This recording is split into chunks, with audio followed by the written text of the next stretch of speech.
Chikirisitu.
Okay, I'm with you now. I was trying to write the phone in numbers on the other phone so that I could pin them.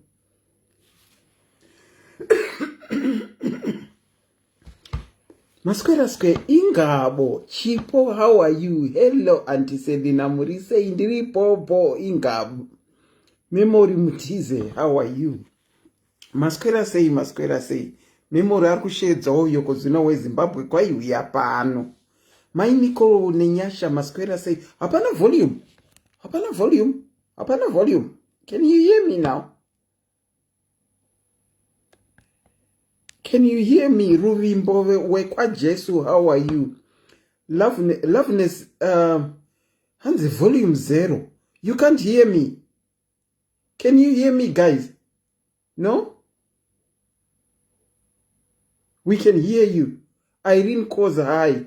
Fawu Gokwe, I've seen the thumbs up, which I'm assuming they mean that we can hear you. Blessing Muponde, Deipi, Tumelo Chuma. Hi. Don't forget at one time, Auntie Fufu Soko Masquera say, don't forget at one time, I'm still going to sure. And Gopsa Madikezela, how are you? Eileen Chigumira, how are you? Thank you for the likes. I think they signify you can hear me. Tetema Gume Murise, my lane, Deipi. We can hear you, Ingabo, you can hear me. Loveness, Chikozamapfeni. Iripo. Antifufu ati iripo volume. Messi Mandi Chijika. Loud and clear. Thank you so much for that. Trust Senzeni, hello. Juliet Karongwe Ndeipi. Primrose Chinoyera. Mona Lisa Mpofu. Yeukai Makuvaro. Cynthia Scheffler. How are you, Cynthia? I hope you are doing good. Gobi Samadikezela. Wow. Olivia Nerera, Alice Kapopo, how are you? Memory Mutize, quite loud and clear. Bell Jube, hi. Shedza iwe Chikirisitu mutoshedza vechivanhu futi nasi chivanhu chedu nasi. Ndozvatati timbowongorora Sunday so. Loveness Chikodza Mapfeni, hello. trust shereni sei muri sei maswera sei weduwe kuno tiri kutonorwa weduwe tanzwa nechando kunzwa kuti chiri kupinda mubhonzo chaimo. Tachitimbodiscasa Chikristu neChivanhu. Mai Nicole nenyasha maswera sei, hanzi Regina rerenubeuya maswera sei. Tachitimboznesana Chikristu neChivanhu. Mofu mofela muri sei loud and clear tete. Thank you Mofu for that. Tinotenda asi vamwe vanorara kana tikaita masikati kwai vamwe vaenda kusvondo maitiri masikati, tikaita manheru vamwe vanenge vanorara. Shalom Kaunda, how are you? Renia ndeipi mukangoti and then tinototanga. It's not a matter of numbers, it's a matter of hearing the message, discussing. Tichionesana Eve Sabawo, how are you? Ndeipi Georgina Griffiths, how are you? Watching from Surrey. Oh, Georgina Griffiths, you're watching from Surrey. How are you? I'm in Cambridge, Georgina. I am in Cambridge. Blick Mairo, how are you? Shikai Renyu Blick. Farirai Rundare ndeipi. Mosha Izinduku sei. Tariro Musenza. Irene Koza, how are you? And if it was Makuwa, people would watch without complaining about time. That's people for you, Irene. When it comes to Makuwaka, people are so much interested in Makuwa. Vanhu pane juicy chete. Zvino apa pane tirakudzidzisana kuonesana Chikristu neChivanhu chedu. Pesi magutswa pazvinhu zvese izvozvo hapana chakaipa, asi chakaipa tisu vanhu vacho. Hai, uri kurevesa pesi, uri kutaura zvokwadi. Hapana chakaipa pazvinhu zviviri izvozvo, asi isusu vanhu vacho tisi takaipa zveshuwa. Sekairinyowa, hello, Jane wamiridza ndeipi. Maswera sei. I guess vamwe vangazoibatiravo pamberi. Aya haazi makuwa asi kuonesana nekudzidzisana. Saka vamwe vanozobatira zvavo panhingirikini pamberi. Lily, hello from Namibia, how are you? Sichengisiwe, muri sei Antiselina vari right sterek. Vaswera havo vari right. Ndinokuchingamidzai pachirongwa SIS MELLY's Diaries. Zita rangu ndinoitwa Antiselina. I am your host, your presenter and your facilitator tonight. And tonight we are going to be looking at the topic Chikristu neChivanhu chedu. Chikristu neChivanhu chedu. Asi tisati tapinda imomo, nasi receive a very sad news. We have lost one diary. I think maona papage paiswa pane musikana anonzi PS and mucomment section I comment astereki. Mucomment section I comment astereki. Akashaya. Saka tinongoti nematambudziko kumhuri yekwavo. I pray that they will find comfort during this difficult time. Mudiary uyu PS Hunt aradzikwa nasi, according to the information that we got. Aradzikwa nasi. Saka it's so sad to hear that we are now -1. Ndinongoti ngazorore murugare uye mhuri yekwake ngaiwanirwe comfort during this difficult time. Zvakangoma upenyu. Hanzi munhu akanga abarwa chasara kufa. Hanzi munhu akabarwa nemukadzi mazuva ake mashoma panyika. Azere kazhinji nekutambudzika. Saka munhu akanga abarwa chasara kufa. nguva dzedu dzakangosiyana. Saka she has gone to be with the Lord, and it's very sad.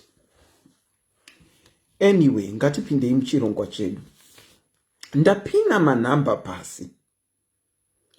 VeChikristu mune nhamba inopera na 801. VeChivanhu mune nhamba inopera na 235. Saka kana uchida kucontributa kuChikristu 801, kuChivanhu 235. But feel free also to contribute to both Chivanhu neChikristu kana paine zvauri kuda kutaura. Ndabenge ndiri kuita tsvagurudzo yangu. Ini ndiri munhu wokuda kutsvagurudza ndisati ndauya pano. Nekuti as I continuously tell you kuti inini ndiri munhu anoda kudzidza zvokudzidza zviya. Ndinouya pano kazhinji ndichiti ini ndatodzidza and ndinetenge ndatodzidza zvachose. Ndabenge ndichitsvagurudza ndichivhunzurudza kuseri. Ndichida kunyatsonzwisisa. From kuziva kwangu nezvandabata zvandabvunza, mukurarama kwedu sevanhu vatema, takagara tiine chivanhu chedu right from start. Taitedzera chivanhu chedu chekudhara ichocho. Part of it chaive chekuti taipfeka nhembe. Part of it chaive chekuti tainovhima nemapfumo.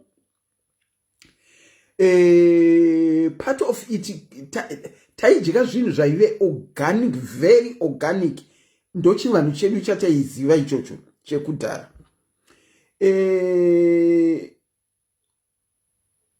Takararama nacho ana maZimbabwe, ana Great Zimbabwe ava vachiri kugarwa nevanhu chaizvo, tichishandisa chivanhu chedu.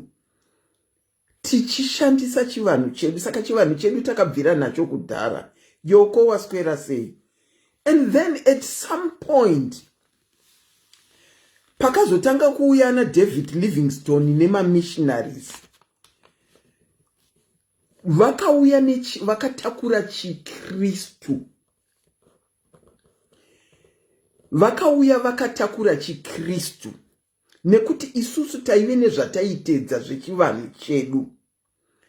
Saka Chikristu chakazouya ndokutanga kushandiswa muvanhu.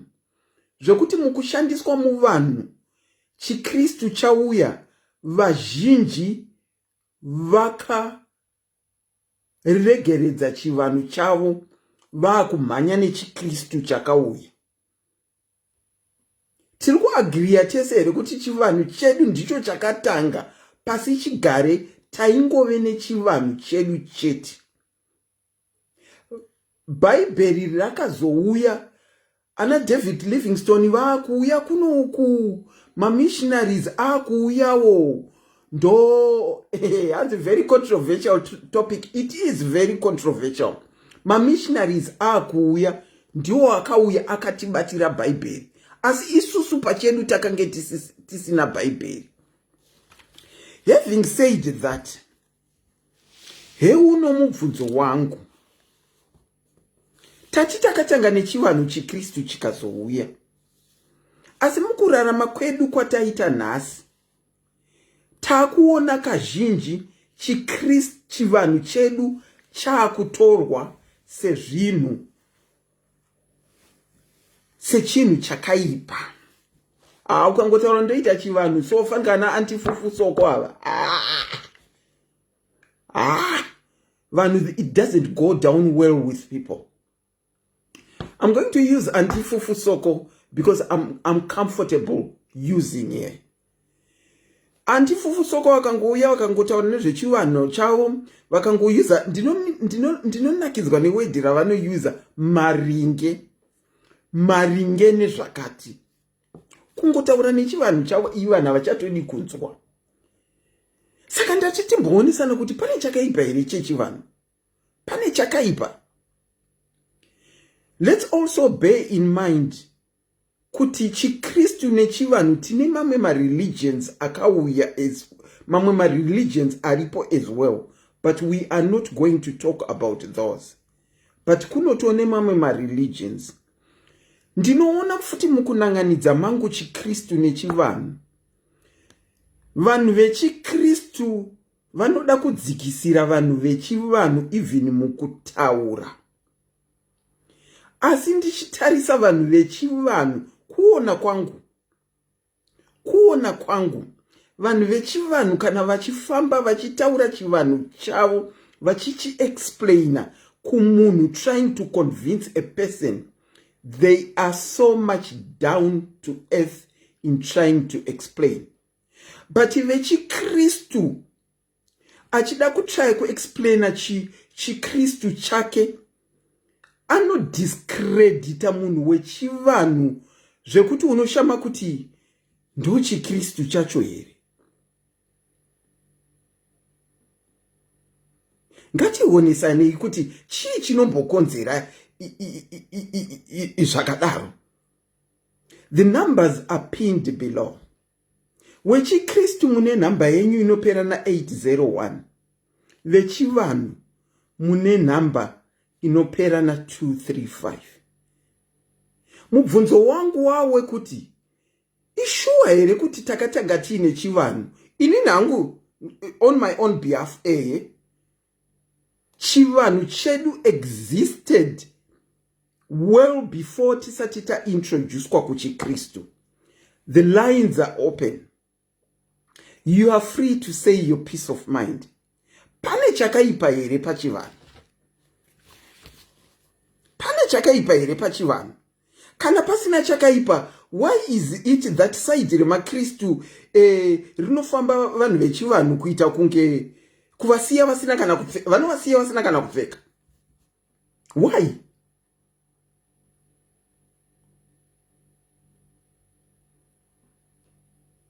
Ndinoda kutonzwawo kuti ndizive kuti why is it like that?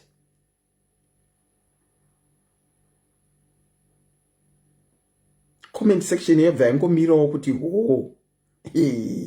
and the topic iri controversial.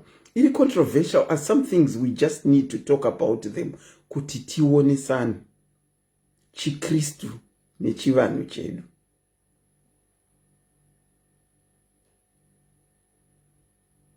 Chimwe chandakanotisa futi kuChivanhu, kana vanhu vachitaura, vanhu veChivanhu vachitaura, vanotaura zveChivanhu chavo vachitaura vadzimu vavo, vachitaura kuburikidza naMwari,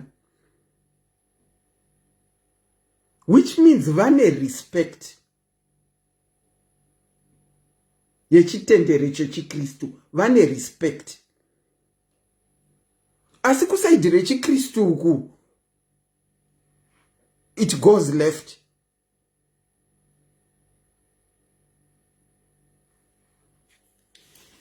Ndinokuchingamidzai pachirongwa Chikristu neChivanhu chedu. Makadini? Chiripo makadiyo. Tipirei tinzwe. Inini kuona kwangu ini takatanga neChivanhu. Ndicho chakatanga. Okay. Chivanhu chedu ndicho chakatanga. Kusati kwauya Chikristu. Okay. So Chikristu chauya, pane zvimwe zvinhu zvinotarisirwa kunzi kana wasarudza kuenda kuChikristu uri kufana kudzoka. Then koita zvimwe zvinhu zvauri kufana kuramba uchienda nazvo kumberi, like tsika dzedu. Tsika dzedu. Okay. Kune tsika dzatakakura tichidzidziswa kuti mwana anofana kuve neunhu hwakadai pamba wataidzidziswa nana gogo vedu kuti uzove mwana akanaka uzogonawo kuva munhu pavanhu. Unhu handiti ndizvozvo pane unhu hwakadzidziswa. Unhu ihwohwo haubviswe neChikristu. Okay. So inini kufunga kwangu pane zvimwe zvinozoita zvekuti kwakudiwa masacrifices, kwakudiwa kubika doro. kuChikristu izvozvo kana wamuKristu azviite. Okay. Kana wamuKristu ndichipa reference apa ndiri kutaura ndakanangana nemuKristu. handiti saka tichipa reference yekuna Deuteronomy chapter 18 kubva pavhesi 9 rega ndinoti ndingawana bhaibheri here. Alright, torai henyu. Pana ari kubvunza kuti chii chinonzi chivanhu. Thomas Zimbwa ari kubvunza kuti chii chinonzi chivanhu. Inini chivanhu manzwisisiro andinochiita ndezviya zvekuti tinenge tichitenda kuvadzimu vedu tichiita like pane zvimwe zvinozoitwa masacrifices anozoitwa kukanda fodya pasi kana vanhu vakurima pamwe vanogona kutanga vadeketera vachiita mabira vachiita sei. Ini ndo manzwisisiro andinoita chivanhu. Handonyanya hangu kuziva zviri deep nechivanhu ende handishore vanoita chivanhu nekuti ndizvo zvavanodini zvavanotenda mazviri. Okay. Asi ini ndiri kuda kubata ndere kuchikristu kuti kana wawe mukristu zvinotarisirwa kwaari panyaya yechivanhu ndezvipi nezvisingatarisirwi. Zvinova zvisingatarisirwi zvandiri kuda kuverenga kuna Deuteronomy 18. Okay. Kubva pavhesi ndibve pavhesi 9 inoti zvino kana wasvika munyika yaunopiwa naJehovha Mwari wako usadzidza kutevera zvinonyangadza zvendudzi idzo. Pakati pako hapafaniri kuwanikwa munhu unopinza mwanakomana wake kana mwanasikana wake mumoto, kana unouka, kana unotenda mashura, kana unoita mazango, kana muroyi, kana n'anga, kana unobvunza masvikiro, kana muuki, kana unobvunza vakafa, nokuti vose vanoita izvi vanonyangadza Jehovha. Zvino vanhu vose vanoita zvinhu izvi vanonyangadza Jehovha. Nokuda kwezvinonyangadza izvi Jehovha Mwari wako unovadzinga pamberi pako. Iyi ivhesi imwe yandiri kutsigira nayo kune kuti kana ndave mukristu pane zvandinotarisirwa kuita sei kusiya. Asi kana ndaonawo ari kubhilivha mazviri handifani kuti ini ndoona senge inini mukristu ndiri too special kudarika iye. Munhu nemunhu ane zvake zvaanotenda mazviri. Kana iye achitenda ikokoko ngaatende mune zvake. Ininiwo ndichitendawo munani muna Mwari wangu. Ende pane zvamataura zvekuti makristu vanonyanya kushora chivanhu zvakanyanyisa. Izvozvo ichokwadi. Ichocho ichokwadi chamataura andiselina. Imbotokorodzai kundiverengera Deuteronomy 18 yamaverenga itinzwi muchinyatsofamba mbichana. Alright, regai nditangire pati. Hanzi pakati pako hapafaniri kuwanikwa munhu unopinza mwanakomana wake kana mwanasikana wake mumoto, kana unouka, kana unotenda mashura, kana unoita mazango, kana muroyi, kana n'anga, kana unobvunza masvikiro, kana muuki, kana unobvunza vakafa, nokuti vose vanoita izvi vanonyangadza Jehovha. Nokuda kwezvinonyangadza izvi Jehovha Mwari wako unovadzinga pamberi pako. Ari kurehwa apa pamukristu. Okay. Kunzi kana ndave mukristu pane pandiri kufana kubuda, pane zvandiri kufana kubva pazviri. Ende kana ndabvawo pazviri inimi vemhuri kana muchikondinya nazvo chiregai kundimanikidza. Chiregai kundimanikidza kuti iwewe utori wakatogarwa nambuya saka undofana kuti ushandire mbuya ava, undofana kuti mbuya vasvikire pauri. Chiregai kundimanikidza. Ndatora nzira yangu yandasarudza. Chindiregai nditore chini nzira yangu. Okay, kana muchiti chiregai kundimanikidza imi sechiKristu, saka imi muri kudirei kumanikidza vechivanhu kuti vatenderane nezvamunobvuma imimi, because ndo zvatinowanzowana kumakristu stereki izvozvo. Chiregai kutimanikidza. Ipapo andiselina makristu tiri wrong. Munhu anofana kuzvidzira ega, kuzviudza ega kuti inini handichada hangu kushumira izvizvi, ndave kuda kutenda izvi. Nekuti munhu wese ane freedom yekusarudza kuti ada kushumira ani.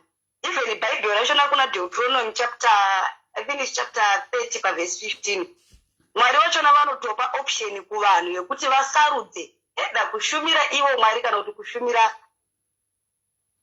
vadzimu. Pane pavanotaura kuti ndinodana denga napasi kuti zvindipupurire nhasi unoyu. Ndinoda kuti usarudze eda rufu kana upenyu handiti. Kuda kuti vari kupa vanhu mukana wekusarudza ani wauri kuda kushumira. Mwari havafose munhu kuti uvashumire. Vari kupa vanhu mukana wekusarudza zvavanoda. Yes, Mwari vanopa munhu mukana wekusarudza munhu waanoda kushumira. Eda kushumira ivo kana kuti wosarudza kuti inini ndiri kuda nekuti vanhu vanoshumira vadzimu vanoti ivo vanoda kushumira Mwari through chini vadzimu vavo. So ivo kana vachiti isusu tinoda hedu kushumira Mwari wedu through vadzimu vedu, vanoshumirawo chini Mwari through musikavanhu, through vadzimu vavo. Tiri kuudzwa here muna Deuteronomy 18. Tiri kuudzwa chandinenge ndisingachazoziva ipapo ndechekuti ivo Mwari ava vanyakusika denga napasi handiti ndivo vechiKristu, ndivo vari kuti zvoni zvimwe zvinovanyangadza. Saka ine handizozive manje kuti kana wazoda kushumira vadzimu vako wakuda kutevera chivanhu chako, Mwari ava vaunenge wave ndivachiri vamwe chete here kana kuti nekuti ivo chaivo vanozviramba. Deuteronomy 18 from verse 10 ndizvo. Okay. Vari mucomment section vari kubvunza Deuteronomy 18 from verse 10. Pane abvunza kuti zvainyorerwa kune vanhu vapi izvi. Remember mubhaibheri pazvainyorwa zvainyorwa zvichispecifya kuvaEfeso, kuvaFiripai. Tinoziva here kuti zvainyorerwa kuvanhu vapi muna Deuteronomy? This verse yakanga ichinyorerwa vana veIsrael vachienda kuKenani. Vana veIsrael. Okay. Yes. Then vana veIsrael vachinyorerwa this verse.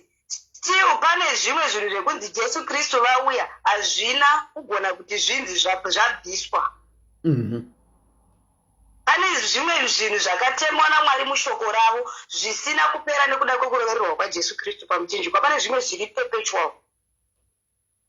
For example, chituko chakapuwa mukadzi kunzi ucharwadziwa nemimba. Jesu Kristu vakauya but still nanhasi uno tiri kurwadziwa nemimba. Kuda kuti chituko icho chakatoitwa kuti chive perpetual.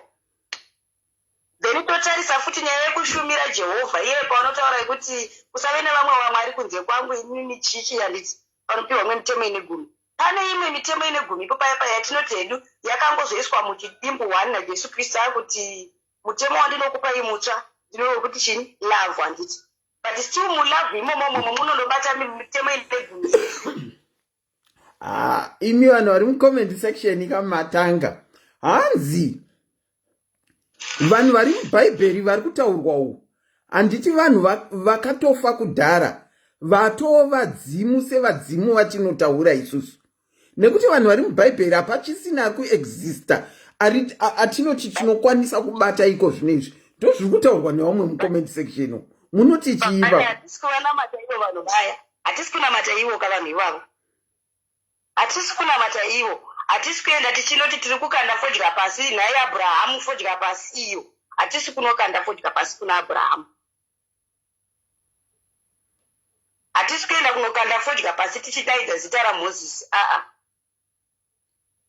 Patave kuenda pamberi paMwari muKristu tiri kuenda tichinotaura zita raMwari, zita raJesu, mweya mutsvene ndiwo mazita atave kutaura nezvawo. Kozi pane imwe handiselina scripture inogona kushandiswa nevanhu yeincident iri kuna 1 Samuel chapter 28 paverse 8. Nyaya yaSaul.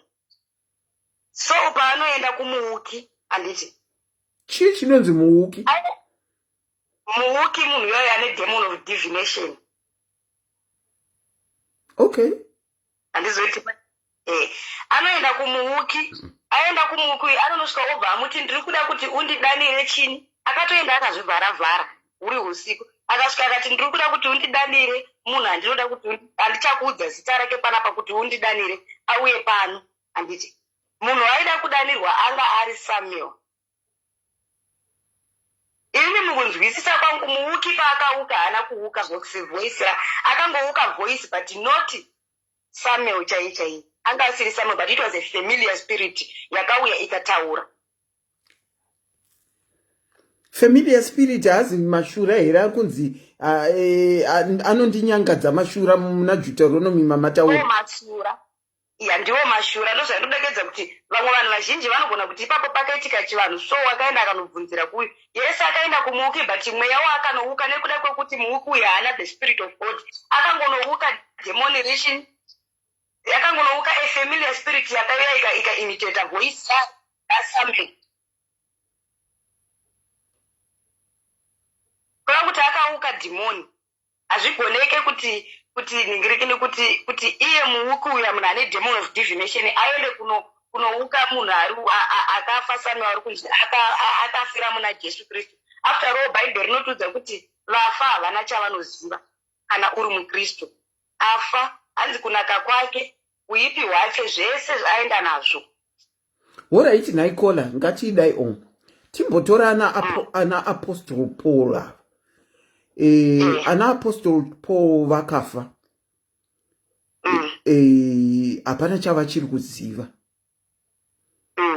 Asi kana tichitaura pachiKristu tiri kuvashandisa semaexample, saka tasiyana nevechivanhu kana vachitaura ana chaminuka nana nhingirikini vavo vakafa tasiyani. The problem ipapapo patasiyana, the difference iripapo patasiyana ndepekuti avo vamwe pavanotaura zvachaminuka vamwe vachona tikada kutarisa panotaurwa mbuya nehanda vanhu vamwe vanototanga kutobudwa neshavira mbuya nehanda riya handiti. Vamwe vanoti ndine mudzimu wambuya nehanda, vamwe vanoti ndina chaminuka agere panzeni handitika. But isusu kana tichitaura nezvaPaul pane ramakambonzwa ishara kuti ini ndakagarwa naPaul. Aiwa, but vese vakafaka. Both of them uchaminuka na uyu, they are dead. We are talking. Tave kungoshandisa reference kuti Paulo ndiye akanyora kubva kuna Romans kusvika kuna Hebrews. Paulo ndiye akanyora shoko iri. Paulo akanga ari mushumiri waMwari. Handiti. Ende tikada kutarisa zvakanakisa Paulo haana denga raanogona kundipinza. Saka Paulo kungotomutaura chete magwaro aakanyora nemhari dzaakanyora. Ende kunyora kwaakaita Bhaibheri rinotaura kuti hanzi magwaro osayaya akafuridzirwa namweya mutsvene. Yes, Bhaibheri rakanyorwa nemunhu but rakafemerwa namweya mutsvene. Zvinotaurwa kuna I think it's first or second Timothy chapter 3 verse 16. Kuti rugwaro rwese rwakanyorwa rwakafuridzirwa namweya mutsvene. Rambai makadaro. Tine vari kutaura zvechiKristu at the moment. Vari kuda kufona.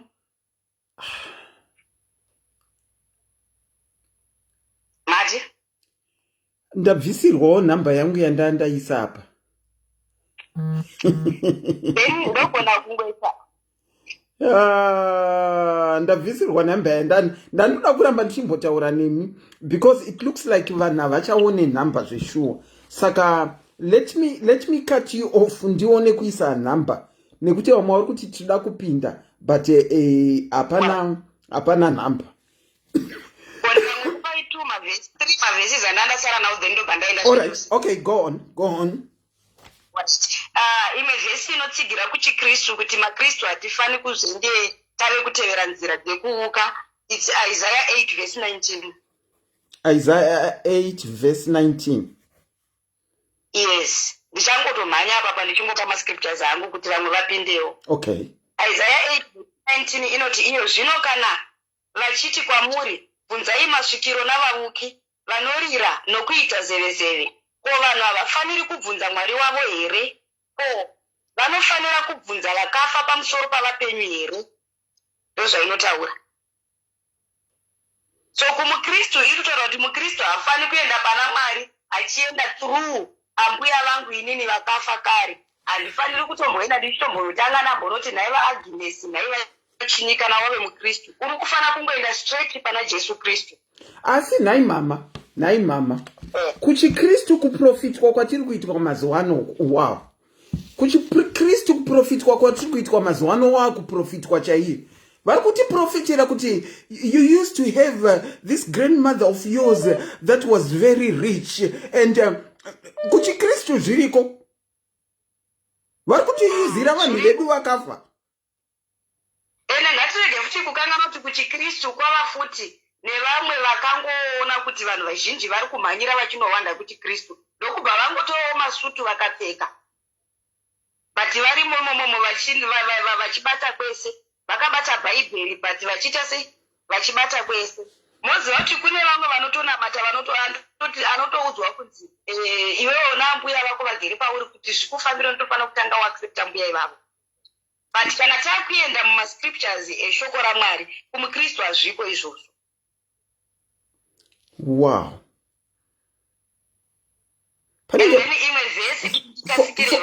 For me at the moment panenge pari kuita ka double standard.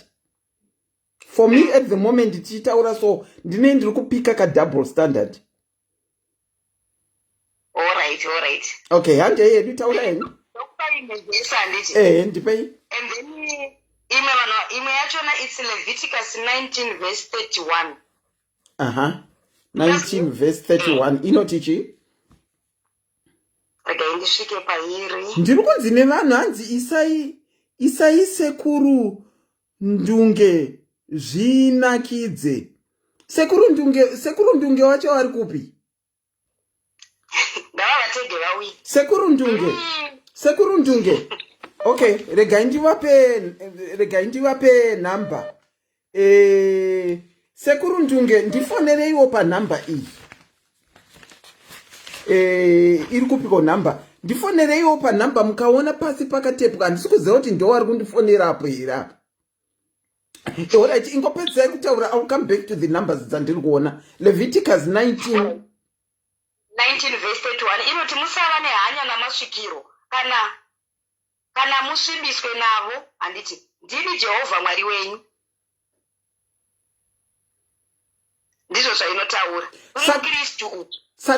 Saka kana tichiti chivanhu chedu takagara tiine chivanhu chedu right from the start, and then tiri kuti bhaibheri rakazouya nemamissionary, ende bhaibheri riri kutaura tichiti rakanyorwa nevanhu riri kutaura zvemasvikiro, which means it's confirming masvikiro akagara ariko kubva kudhara. Okay. Akagara ariko kubvira kudhara. All right. Okay. Masvikiro akagara ariko kubvira kare. Vese vaizonzi vanoshumira vana Bhaari vanodini zvaitoveri zvimwe zvimwari izvo zvezva zvaitoenda kunotsvagwa nevanhu. Okay, kana tabvumirana kuti masvikiro akagara ariko kudhara, tiri kuti chivanhu chedu chakatanga right from start. Bhaibheri takazoriziva nemamissionary akauya, ende mubhaibheri tiri kuona riri kutaura zvemasvikiro, which means it confirms kuti akagara ariko kubvira kudhara. Ameno kuti muchine chimwe chekutaura here timbonzwa vamwe varikuda kutaura. Meno hanzi paita vanonzi sekuru ndunge vari kuda kutaura. Handizivi kuti ndisekuru ndunge mwana wandunge here kana kuti ndisekuru wapi, handizivi. Muchine anything else to add? Acts 16 verse 16 last verse. Okay, Acts 16 verse 16. Hanzi zvino takati tichipinda panzvimbo yokunyengetera tikasongana nomumwe musikana waiva nomweya wokuvuka. Handiti waiwanira vatenzi vake mari zvizhinji nokuvuka kwake. Hanzi iye akatevera Pauro nesu akadanidzira achiti, vanhu ava varanda vaMwari wokumusoro-soro, vanokuparidzirai nzira yokuponeswa nayo. Akaita izvozvo mazuva mazhinji. Zvino Pauro akafa neshungu akatendeuka akati kumweya, ndinokurayira muzita raJesu Kristu kuti ubude kwaari. Ukabuda nenguva iyoyo. Handiti apa tiri kunzwa zvemusikana wairi kuna Acts yanonzi aibatira vatenzi vake. Handiti but dhimoni raishandisa achinamatira vanhu vachitoungana vachizara. It was a demon of divination.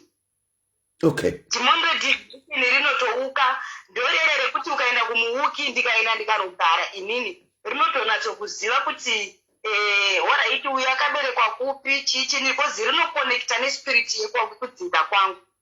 Okay, all right. Rouzwa zvese nechinyi nespirit yekudzinza kwangu ndinotanga kubhiliva kuti waraiti saka rinoita sei munhu uyu anoona chichi nambiti. Okay. but chaitika ndezvekuti mweya wokwangu newofoko newaro wadi zvasangana ndokubva zvaudzana ikoko. So iri isemudhimoni iri, but munhu uyu musikana uyu aiita izvozvozvo anoona Pauro. Kana dai mweya uyu wakanga uri mweya waMwari chaiwo aizotaurirei kuti vanhu ava vanoshumira Jehovha Mwari wokumusoro-soro vateererei zvavanotaura. Okay, all right. So coming back before I drop you, tabvumirana here kuti chivanhu chedu chakagara chiriko right from start. Isusu Bhaibheri rakazouya rikaintroducwa nevauyi vasina mabvi vakauya kuAfrica at some point. Missionaries, yes. Okay, if we are agreed there, thank you so much for your contribution, Kola. A very good night. Tinokubata in comment section imomo. All right, Tete. Thank you. Okay, all right. Kune vanoda kufona vantunge ndofunga answer yenyu yaiswa munhingirikini mu comment section.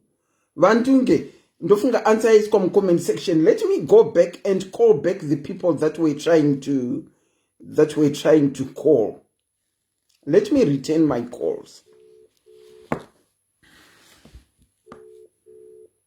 Wow. Ndinokuchingamidza pachirongwa SIS MELLY's diaries. Hello, makadini? Chivanhu neChikirisitu ndo zvatiri kutaura pamusoro pazvo nhasi. The floor is all yours. Ndotenda maita basa. Amaya vanga vachitaurawo kazvinhu zvavanga vachitaura ndo zvavanoziva nekuti vakadzidza zvekuchikristu ikoko. Asi chinoitika manje ndechekuti nyaya dzese idzi dzatiri kuteera idzi dzemakristu idzi hadzitombori nyaya dzedu idzi. Unobona? Mati? Hadzisi nhau dzedu. Dzinotoone vanhu vakadzinyora zvavo vakatodzidza nyaya dzacho. Ende mukatarisa bhuku ravari kutarisa iro ravataura naro iro harisi gospel iro because rakaeditwa ka100 bhuku iro ravari kuverenga. Iro Bhaibheri? Bhaibheri rine machapter. Handinoziva kuti Bhaibheri rine machapter asimo. Kuna book of Thomas. Bhaibheri ravainaro amai ava harina Thomas. Kuna book of Judas harimo. Kuna book of Mary Magdalene havana. Hold on, Kola. Ndisingazive munozviziva kuti Bhaibheri harina kupedza kunyorwa here mune zvisimo. Ndo zviri kutaurwa nababa kuti vanozviziva here kuti mune mabhuku asina kuiswa akanyorwa asina kuiswa muBhaibheri. Saka harina kunyatsoti kwanei, pane zvimwe zvakasiyiwa. Enderera henyu mberi. Saka zvinoitika ndezvekuti pakuribatanidza kwakaitwa ndosaka muchiona kune version akasiyana. Ivo makristu pachavo vanotoone kusawirirana kwavainako panyaya yeBhaibheri rimwe chete ravari kungoshandisa iro. Vane kusawirirana papi futi? Nokuti pane mukatarisa vanhu vaivayo vanonzi veJehovah's Witness vaivayo vanotoone Bhaibheri ravo ravanoti isusu takatangidza kuenda kwazvakanyorwa chaiko kubva muchiHebhuru chacho tichitranslata kuti zvikwanise kuita shona ikwanise kuita English. Saka Bhaibheri ravo rakatosiyana neremaRoman Catholic, rakasiyana nevanhu vemamwe neveAnglican. Handiti muri kuona? IBhaibheri rimwe chete asi rakasiyana zvakanyorwa mukati. Vane Bhaibheri ravo vega? Mabhaibheri akawanda. Kuna book of Enoch futi harimo imomo. Pane bhuku rinonzi Acts of the Apostles rere. Mabhuku acho anenge anga ari 16. Vakatozongotsvaga 1 rekuisa anga ari 16 mabhuku iwayo. Hanzi naSonya Smith is right. Sonya ndizvo zviri kutaurwa naKola. Hanzi ana Acts of the Apostles mamine 16 books pakazongoiswa 1. Baba. Ndochokwadi chaicho. Saka iyoyo inyaya yeBhaibheri. Ende Bhaibheri iroro chinonetsa ndechekuti isusu vanhu vatema toda kurimhanyira asi handi munoziva kuti zvinhu zvakanyorwa zvemubhaibheri chihebrew kache vacho vanonzi majews chaivo chaivoka bhaibheri iro rinonzi new testament iro ratinongwarira iro havatomboda kuriona kana majudha haashandise new testament vanetoonerawo bhaibheri. Zvandingoona nevanhu vari kutotaura kuti rine masubtraction nemaedition. Saka izvozvo vanhu vakada kuitsvaga nyaya yacho rakatozoita nokuti chakaitika ndechekuti vanhu vakatongwa kwaitwa nyika neroman empire iyoyi. Roman empire iyoyi kai ndo ingori Rome iyoyo yaanana popi, ndo Roman empire yaifamba ichiita sei ichiponda vanhu, ichidestroya macultures evanhu, ichitora magodzi evanhu, ichirasa uko, ichitora vanhu, ichiunganidza kusvika wazoona kuti vanhu vataunganidza zvitendero zvavo zvakawandisa ende zvakasiyana. Okay. Havazongoti zvinhu izvozvo, saka vakagara dare, vakagara kanenge kafocus kari recorded, vachida kuti tida kuwana bhuku rimwe chete rinoshandiswa nemunhu wese, vanenge vachipira kuna nani, vanopira kuna nasamaita, vanopira kuna nani, vese tida kuvabatanidza paite bhuku rimwe chete rinotaura kuti vanhu vanonamata sei kuti vanhu vawirirane.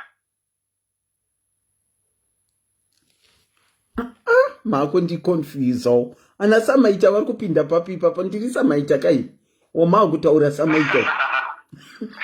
Aiwa, ndikungotaura kuti vanhu vanobva kwakasiyana siyana, vanenge vaine mabackground akasiyana siyana, saka vakaona kuti vanhu ivavo kuti vakwanise kuvatonga, havakwanise kuvatonga vasingateere chinhu chimwe chete. Zvandiri kutoona vanhu vachibvumirana nemi mucomment section. Auntie Selina, it's very true. Kola padare maiwe, kola padare maiwepo here. Aiwa, zvinhu zvese zvatiri kuona izvino kati handi tiri kutoita zvekutsvaga information yekutsvaga kai. Saka chinoitika ndechekuti izvozvo mashandisirwo akaitwa iwayo, ndosaka muchiona kuno kubhaibheri harina kuuya nepeace, rakauya richitourayisa vanhu, richititoresa nyika yedu, tichipambwa, tichisiya zvatinazvo, tichipiwa mazita atisingazive. Ezvinosvikwa nevanhu anonzi ana Esther, ana John, anaani, mazita atisingaziva ataipiwa, achinzwa babhatidzwa, ndo zita rako iroro. Sichisiya zita rako rekunzi mutimba nepasi kana kuti mutimba nyoka. Okay, senge zvinoita kuchipostori izvo. Zvimwe chete izvozvo zvekuchinjwa mazita, nokuti kuchinjwa zita unenge uchitobviswa kwawakazvarirwa chaiko, uchipiwa zvimwe zvinyowani. Saka ndo mawiri akaita varungu iwayo, vakauya vaine bhuku iroro, nanhasi tiri kungonetsa kuti tinatsoridzura bhaibheri iroro, tikutadza kuridzura nokuti rakapinda nemidzi chaiyo rikabata. Saka vanhu kuti varisiye manje havacharisiya. Ndanzwa mambobvunza pai mukati chinombonzi chivanhu chii? Ndikanzwa vanhu vachitaura kuti hanzi chivanhu kupira nekuita sei. Aiwa, chivanhu tsika dzedu isusu ndo chivanhu. Ayo marituals avanga wakutaura ava hachisicho chivanhu paicho. Wow, it's getting more complicated as we go on. More and more complicated. Amena vari kunzi Sekuru Ndunge vari comment section. Mkola, hold on. Sekuru, kana muchida kufona, munokwanisa kufona pa namba dziri pasi apo. Munokwanisa kufona pa namba dziri pasi.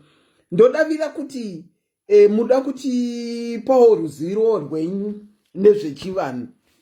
Pane namba dziri pasi, ndikakuedhai pa live handitorina add button, inobva yadzima volume.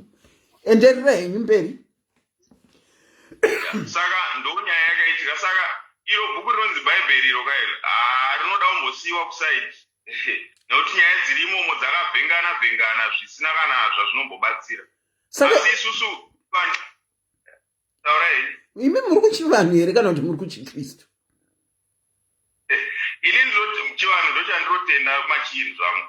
Munotenda muchivanhu? Ndizvozvo. Alright. Hai, machechi ikoko nekwesoko ndakabva nako ikoko. Makambenge muriko? Ndakambenge ndiriko, zvese zvokuerenga mabhaibheri nekuita sei ndaizviteera kwazvo, but ukaramba uchizvidhiga zvinhu izvozvo manje ndopaunoona kuti zvinhu izvi zvinhu zvakangogadzirwa kuti vanhu varasikewo zvavo izvi. Okay. Wow. Thank you so much for your contribution, Kola. Tatenda Sterek. Tatenda. Okay. Sekuru Ndunge, pane number dziripo pasi apa. Mumbotidzidzisawo. Meanwhile, ndakamirira kuti mufone. Regai ndimboritena call. Sekuru Ndunge. Kwaine vanhu Sekuru Ndunge ngavambokola. Okay. I was returning someone's call. There is a number, this one. Gaiti return vamwe.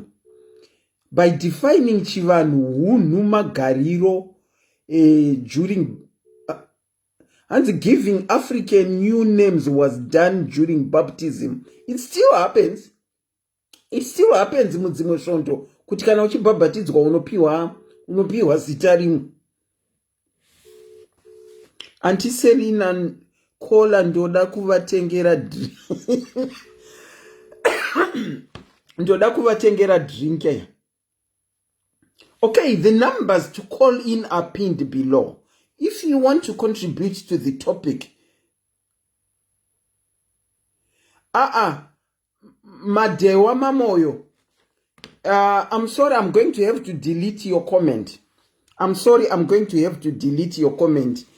Ati wanzo encourage vanhu vanouya vachitengesa zvinhu mu comment section usina kutaurirana ne-admin team. Saka I'm sorry I had to delete your comment because zvinoti backfire isusu kwatiri kana tisina kuzviclarify. Kana paine unoda kufona Sekuru Jabulani Ndunge ndodavira kuti ndivo. Asi ndakavamirira kuti vafone. Ndinongonzwa mu comment section imbopai Sekuru mukana. Ma number are free for Sekuru to call kuti vatidzidzise. Asi takavamirira tinokwanisa kuwana mamakola anoda kutaura nezvazvo. Kutaura mu comment section kwakanaka. Asi hazviverengwe nevese. Asi mukutaura kana uchifona zvinoita nyore kuti vanhu vanzwe. Chivanhu chedu neChikirisitu. Tina Kola wekutanga auya. Tinenge tabvumirana kuti chivanhu chedu chakagara chiriko. Pakazouya Chikirisitu neBhaibheri nevasina mabvi, chivanhu chedu chakange chiriko. Icho chichi chekupira icho chakange chiripo nakudhara. Chivanhu chakashata here. Pane chakashata pachivanhu here.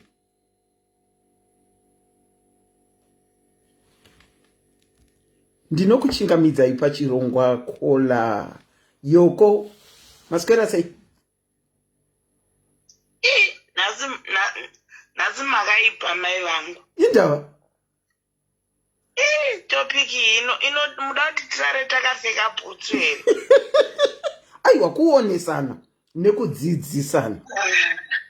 Ai inotiradza takapfeka bhutsu. Magumirwa papiko nhasi? Iwa tagumirwa. Ini ndandiroda ungopindura hangu like zvataurwa naKola wechitu. Baba vachiti zvoni isusu maKristu tinonetsa. Sadza neguru, shout out to you Sadza neguru. Vachitaura kuti maKristu chi?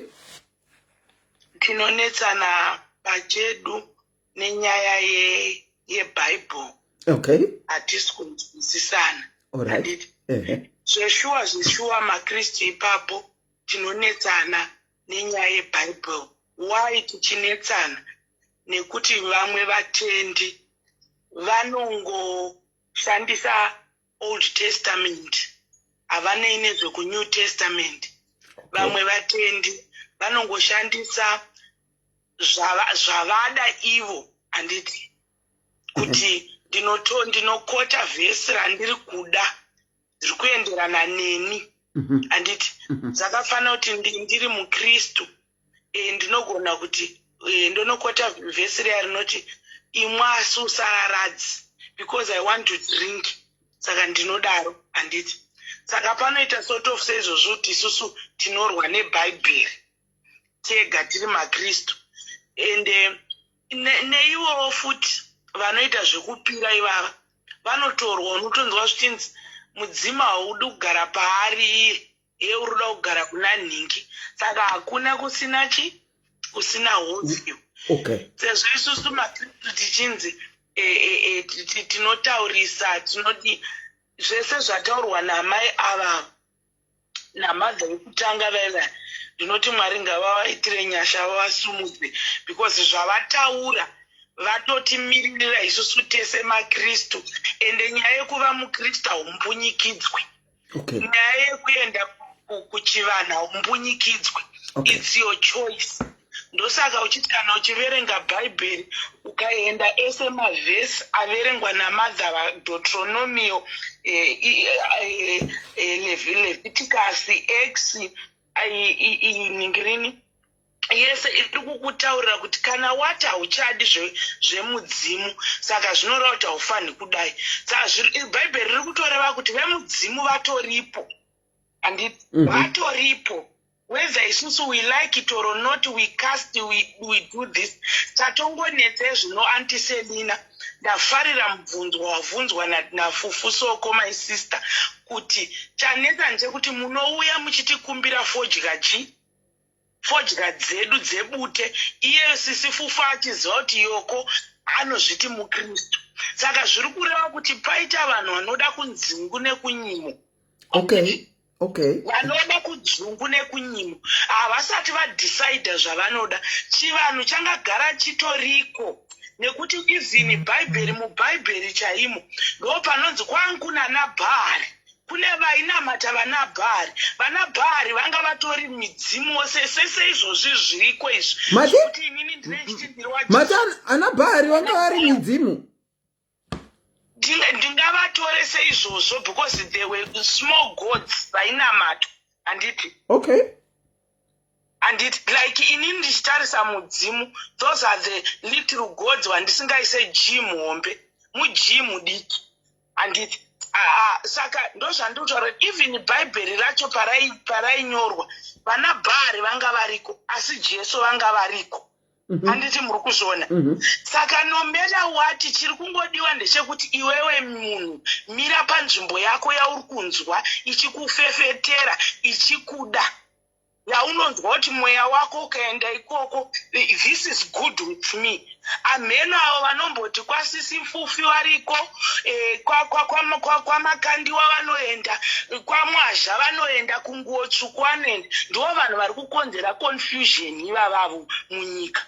Because ukangozikanwa mumhuri kuti iwewe unoita zvedoro, chibva wangogara uri kwekudoro kwako nemidzimu yako nembiya dzako nefodya yako nebute rako uriko, you never see kuti bhari anga asiri mudzimu, that's true. Ndati bhari anga ari small god because maanga ari aitonamatwa. And they were worshipping him. They were idolizing Baal. Those are not the ways that Taur. Saka chanese zvino zvandiselina ndechekuti vanhu hatisi kuziva zvatiri kuda. Nhasi waenda, like what I always say, kuti nhasi unoenda kuchechi idzo dzedu dzemagitare woya uchinzi fire, tiri kudzinga mbuya vari pauri. Next week mbuya vanga vari kudzingwa wadzokera kumusha uko wanovadeketerera futi, wadeketerwa wakandirwa fodya pasi, mbuya vava kudzoka futi mumwiri mako. Handiti muri kuzviona? Saka it's people ndo vari kuzviconfusa vega. Inini what I can say, kana uchida zvefodya nyatsobva wabuda pachena kuti inini ndinoita zvefodya. Kana uchida zveZvamwari chibva watenga kabhaibheri rako bva wanyatsotenda mari. Ende inini like pane munhu ataura kuti wai muchinamata kuti Mwari wamakandiwa, Mwari waEzekiel guti, kutotadza ikoko. Ndo imwe nyaya iri kutadzwa futi nevatendi kuti tinoti vana papa wedu taakuvaita vana Mwari. Why do you say that? handiti muri kuzviona Okay. kutokanganisika ipapo semukristu again. Yoko ndimbokubvunzawo mumwe mubvunzo. Yes. Ndimbokubvunzawo mama. mukunzwa kwako iwewe history yechivanhu chedu nehistory yebhaibheri wakambonzwawo kuti chiine zvazvo? Inini ndichingonzwa isusu kumba kwedu takangokura tiri vanhu vanonapa. I remember kuti mai vangu vari mudiki vainzi hai mimi mune inonzi muna mbuya vari pamuri mukuzvinzwa. Like what you're saying, mandibvunza kuti zvawakakura uchinzwa handiti. Vanzi vana mbuya vari pavari. Mama wangu vakatanga kupinda Zion. Then vakanamatirwa. Zvimachira zvanga zvatengwa ainzi machira zvauya zvapiswa namufundisi. Kubva ipapo wabva wapaupenyu hwakuna Jesu. Atinobvunzwa zvambuya. Okay. Saka mukukura kwako hauna umbonzwa zvichinzi bhaibheri kana chikristu chakaunzwa nevanhu vasina kumabvi, hauna umbozvinzwa izvozvo? Izvo taizvinzwa unzi David Livingstone ndiye akaunza bhaibheri muno muAfrica. Okay, kuhistory hamuna mbobvira mazviita futi izvozvo? Aiwa takazviita sister tiri matofo. Taitofunga lunch box yedu, ndaitofunga lunch box. Kazini history yaingondibhoa kuti inondiudza kuti zvoni ndakabva kugudo. Inini ndisiverenga bhaibheri handina kubva kugudo ini. Saka history yaitondimara mama Serena. Ndaitoidhoja history handidi kunyepera. Ndaiibhanga sekuti history yaindipisa BP kuti inini ndakabva kugudo. Ini handakubva kugudo ini. Wachema. Thank you so much for your contribution, Yoko. Bye-bye. Rega ndikuverengerei zvanyorwa nasekuru Ndunge vati ndibvunzei ndinopindura mu-comment section. Ndozvavataura. Kwaina sekuru Jabulani Ndunge, ukarasa midzimu unogona kuenda kuchechi ukaguma woona mufundisi sembavha so chivanhu chaiveko. Okay. Ndozviri kunyorwa nasekuru Jabulani Ndunge izvo. Hanzi ndibvunzei ndinonyora mu-comment section. Rega chimboritena makoho wakomana. Mubvunzo wangu ndicharamba ndiinawo kuti mukukura kwedu tinoziva kuti chivanhu ndinokuchingamidzai pachirongwa SIS MELLY's Diaries. Chikristu nechivanhu chedu makadini? Makadiko andiselina. Tiripo makadiwa asikana ino. Indodongopo hangu ka 2 cents kangu pa topic. Okay. Inini ndandishida kuti before Christianity yauya taive nechivanhu chedu, taive nemararamire ataiita handiti. Before Christianity isati yauya. Before Christianity isati yauya. Okay. Vanhu handiti vanhu vaienda kun'anga kana munhu akarwara, vanhu vaienda kun'anga. Mubvunzo wangu woti zvoni inini ndinoona sekuti Christianity pane zvinhu zviri universal sevanhu, kuti tiri vanhu igao, hazvina basa kuti uri muZimbabwe here, uri muSouth African here, uri white person here, kana kuti uri muIndian here, but pane malozi anongotigavhena tese zvakafanira kuti tikatora the 10 commandments dziya. Hakuna kwandati ndanzwa kune rudzi runoti kuuraya kuri right. Zvokwadi. Kana kuti kuba kuri right. True. Handiti. Yes. Which means malozi anoti guide, malozi atinorarama nawo sevanhu ari common to every other person. Yes. But in every society pane cultures atinenge tinawo. Our culture wasn't wrong before Christianity yekuti tinoenda ku vanhu vainokonsulta ng'anga. It wasn't kana wrong. kuti vanhu vaiti vakaita problem zvatakuita zvakangofana anongorana parallel chivanhu nenhingiriniri nechikristu zvinongofambidzana kudai tikada kuzvitarisa, because kudhara vanhu vaiti vakaita problem handiti vaenda kunokonsulta before Christianity, vaenda kunokonsulta whether ing'anga kana kuti kwavainokonsulta kumasvikiro.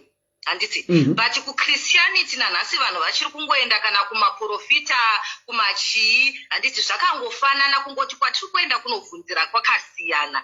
And if we understand kuti for every ningirikiniri kune chinhu chiri good kune chinhu chiri bad. Chivanhu chedu kune zvinhu zvanga zviri good like tingati here kuenda kunganga yokupa mushonga wekuporesa bhozi uri kurwara it's a bad thing because inganga. Can we really say that? But ndinongofunga kuti zvineka kufambidzana kazvanga zvichiita. Yes, kune zvimwe zvinhu zvatinoita muculture yedu handiti like zvimwe zviri wrong zvandataura kuti there is good in everything kuti kuculture kune zvakanaka kune zvakaipa So it doesn't mean kuti chivanhu chedu chakaipa. For someone today anobuda achienda kunokonzauta kunganga achikonzautira zvinhu zvakanaka kana kuti ndarwara nganga yomupa muti wekuti shandisa muti uyu munhu oshandisa muti opora hapana chakaipa chaitwa. Talking of wangokonzauta somebody anoziva mushonga watinoti wedu wechivanhu. Talking here of consultation iyo iyi yekunoconsulta nganga uchipiwa mishonga, I think I can safely say if you look at medicine, we have always had medicines in our African chivanhu chedu. Medicine dzedu dzataive nadzo dzaive medicine okay, dzanga dzisina kuyera, dzanga dzisina chakati. Asi you find kuti takazo overtakwa pfungwa because you find kuti ukatora ma capsules ukavhura capsule ukaona zvairi ma medicines edu echivanhu watema akazo modifyiwa akatswanywa akastadwa akangoiswa mu capsule. Saka isusu kuchivanhu vatema chedu taiconsulta dzedu nganga. Varungu ndokuzouya nezvekumodifya medicine dzedu ndokudziisa into macapsules. Vanhu ndokuchitanga kuti zvenyu zvamunoconsulta kwete zvechirungu izvi zvamacapsules ndizvo zviri right. Zvafanana nechivanhu vatema nechirungu. Ndosaka tiri kuti takagara tiine zvedu bhaibheri risati raunzwa kwatiri. Exactly. Even andiselina ukazvitarisa even kudhara kwacho ukoko handiti hatingati vanhu vaisanamata. Taitova nemunamatiro wedu watainamata ende tichitonzikwa handiti ukatarisa pavainamata paipai vachitinamata through vadzimu handiti vaitaura kuti mutisvitsirewo kuna musika vanhu. It's only that Mwari musika wanhu aitaurwa ndiMwari watakuziva in English takutora kuti Christianity. But Mwari has always, or whatever, or musika wanhu wacho has always been in us from the very beginning. Ndizvozvo ukatarisa kuOld Testament vane mararamire avaita kuOld Testament handiti pakazoya Jesu akati inini handina kuuya kuzobvisa mirayiro yenyu asi ndakauya kuzozadzisa mirayiro. Saka zvinhu izvi zvinoevolva. Mararamire avanoita, life is evolving, hairambi yakamira pa1 thing. Mararamire aita vanhu muOld Testament akangochinja kuti vanhu vakatanga kubhilivha in Christ like we are doing now kuti taive nechivanhu chedu. Asi zvangoevolva. Ukatarisa mvura chaiyo taita anonzi maganzo andiselina kudhara. Which is there in the Bible kuti kwaingoitwa maganzo. Saka unongoona kuti zvoni munozoti chi it's the same universe yatiri kugara iyoyika ine same laws. That's what I believe. Okay, that's what I believe. Ine same laws. Kungoti zvinhu nekuchinja kunongoita zvinhu pane zvimwe tinongoenda tichimodernize like yamataura yemushonga kuti taishandisa muti handiti but muti wakagadzirwa kuti kuve piritsi. Ndizvozvo. Saka inini that's what I think. Zvinhu zvinenge zvinongoenderana izvi kungoti every culture mune zvimwe zvakashata zvinenge zvirimo zvinenge zvichiitika handiti nezvimwe zvakanaka. That's what I think. Tikachiti chivanhu chinobva chaita kunge chinhu chakanhikirikana. It's just our culture. Muculture yedu tanga tichiita sei. But this is religion yazounzwa. But we have our own culture yatanga tiinayo. Okay. culture yedu ndo chivanhu chedu. Ndo chivanhu chedu, ndo culture yedu. Okay. But culture ino-evolve nenyaya yekuti tinoramba tichisangana. Culture evolves and things change. Zvinhu hazvirambi zvingori stagnant, but zvinhu zvinochinja. Zvokwadi, zvinhu zvinochinja zveshuwa.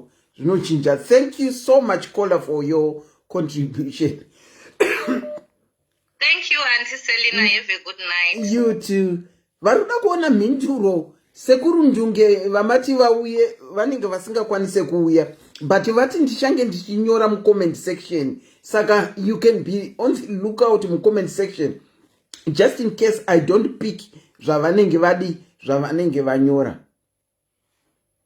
Welcome back, Mama. Hello, Marise. Mushe, welcome back. Ya, ndiri kuda kupindura kolaba pako izvezvo uyu. Okay. Sorry.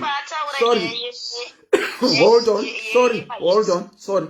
CJ Jones, the number that is free at the moment is irikuyuzwa ine number inopera na 235 yekusaiti kwechivanhu. Saka you can call on that one if you want. CJ Jones. Thank you. You can go on, Mama. Ndikuda kutaura panyaya yemahepi. Kuti pachiKristu handiti. Tikatarisa kuna Genesis vakatodyara miti iyeye vakatoitira vanhu kuti tiwane maherbs pairi, ende maherbs iwayo maherbs anotirapa. So kuti ndiri muKristu ndikaziva kuti murumanyama unorapa mudumbu, chakati chinorapa chakati, ndikapinda musango nekapadza kangu ndikanopuwa katura zvimedzi zvemiti iyoyo ndikauya ndikanwa, mushonga uyoyo hauna effect, hauna chinhu, unobvumirwa neshoko raMwari. Let's be real. Let's be real, Kola. Let's be real. Uri muKristu. Kana tikaenda kun'anga manje ndikanosvika ukanoombererwa ndakupuwa through n'anga, kuchiKristu hazvichaiti. Kola. Let's be real. Uri muKristu. Waenda kunochera midzi yako. You are saying there is nothing wrong, and I totally agree with you. There is nothing wrong. Wasangana nana mai Basilio, wakabata guchu dzako muchipinda mese ku AFM Zayoja, whatever church you go to, will it go down well? KuchiKristu zvemidzi, does it go down well with Chikirisitu? Zvava zvavo zvekundijaja, but inini naMwari wangu kozi kana takutarisaka handina basa nekuti vanhu vachati kudini, but Mwari ndivo vanenge vachitoziva pane zvakavanzika. Kozi dai ndandisingadi kuti vaone zvimidzi ndingangozviviga. But izvo zvava zvavo kuti vazofungidzira kuti ndaenda kun'anga kana ndaita sei, but Mwari anoona zvakavanzika, anenge achinatsoziva kuti alright, mai ava vaenda vakachera zvimidzi zvavo izvi vakatoita vakatomwa. Okay, why? Inini handidi kunyepa chinotomwa chero pamberi pevafundisi ndikatozva chakati chinoto uyu ndotaura chero pamwevo varipo vakati ndowamusana ndotozva chakati makachohere pfinora pamusana ndai munochera chakati vachiti miti yakasikwa naMwari kuti itirape. Vachiti chiyana mufundisi peri kuchiti kwangu inini havana basa nazvo. Havatojaji, vanotogona kutokuudza kuti chakashata ndechekuenda kun'anga, wonoombererwa, wonoiteketerwa, woita sei.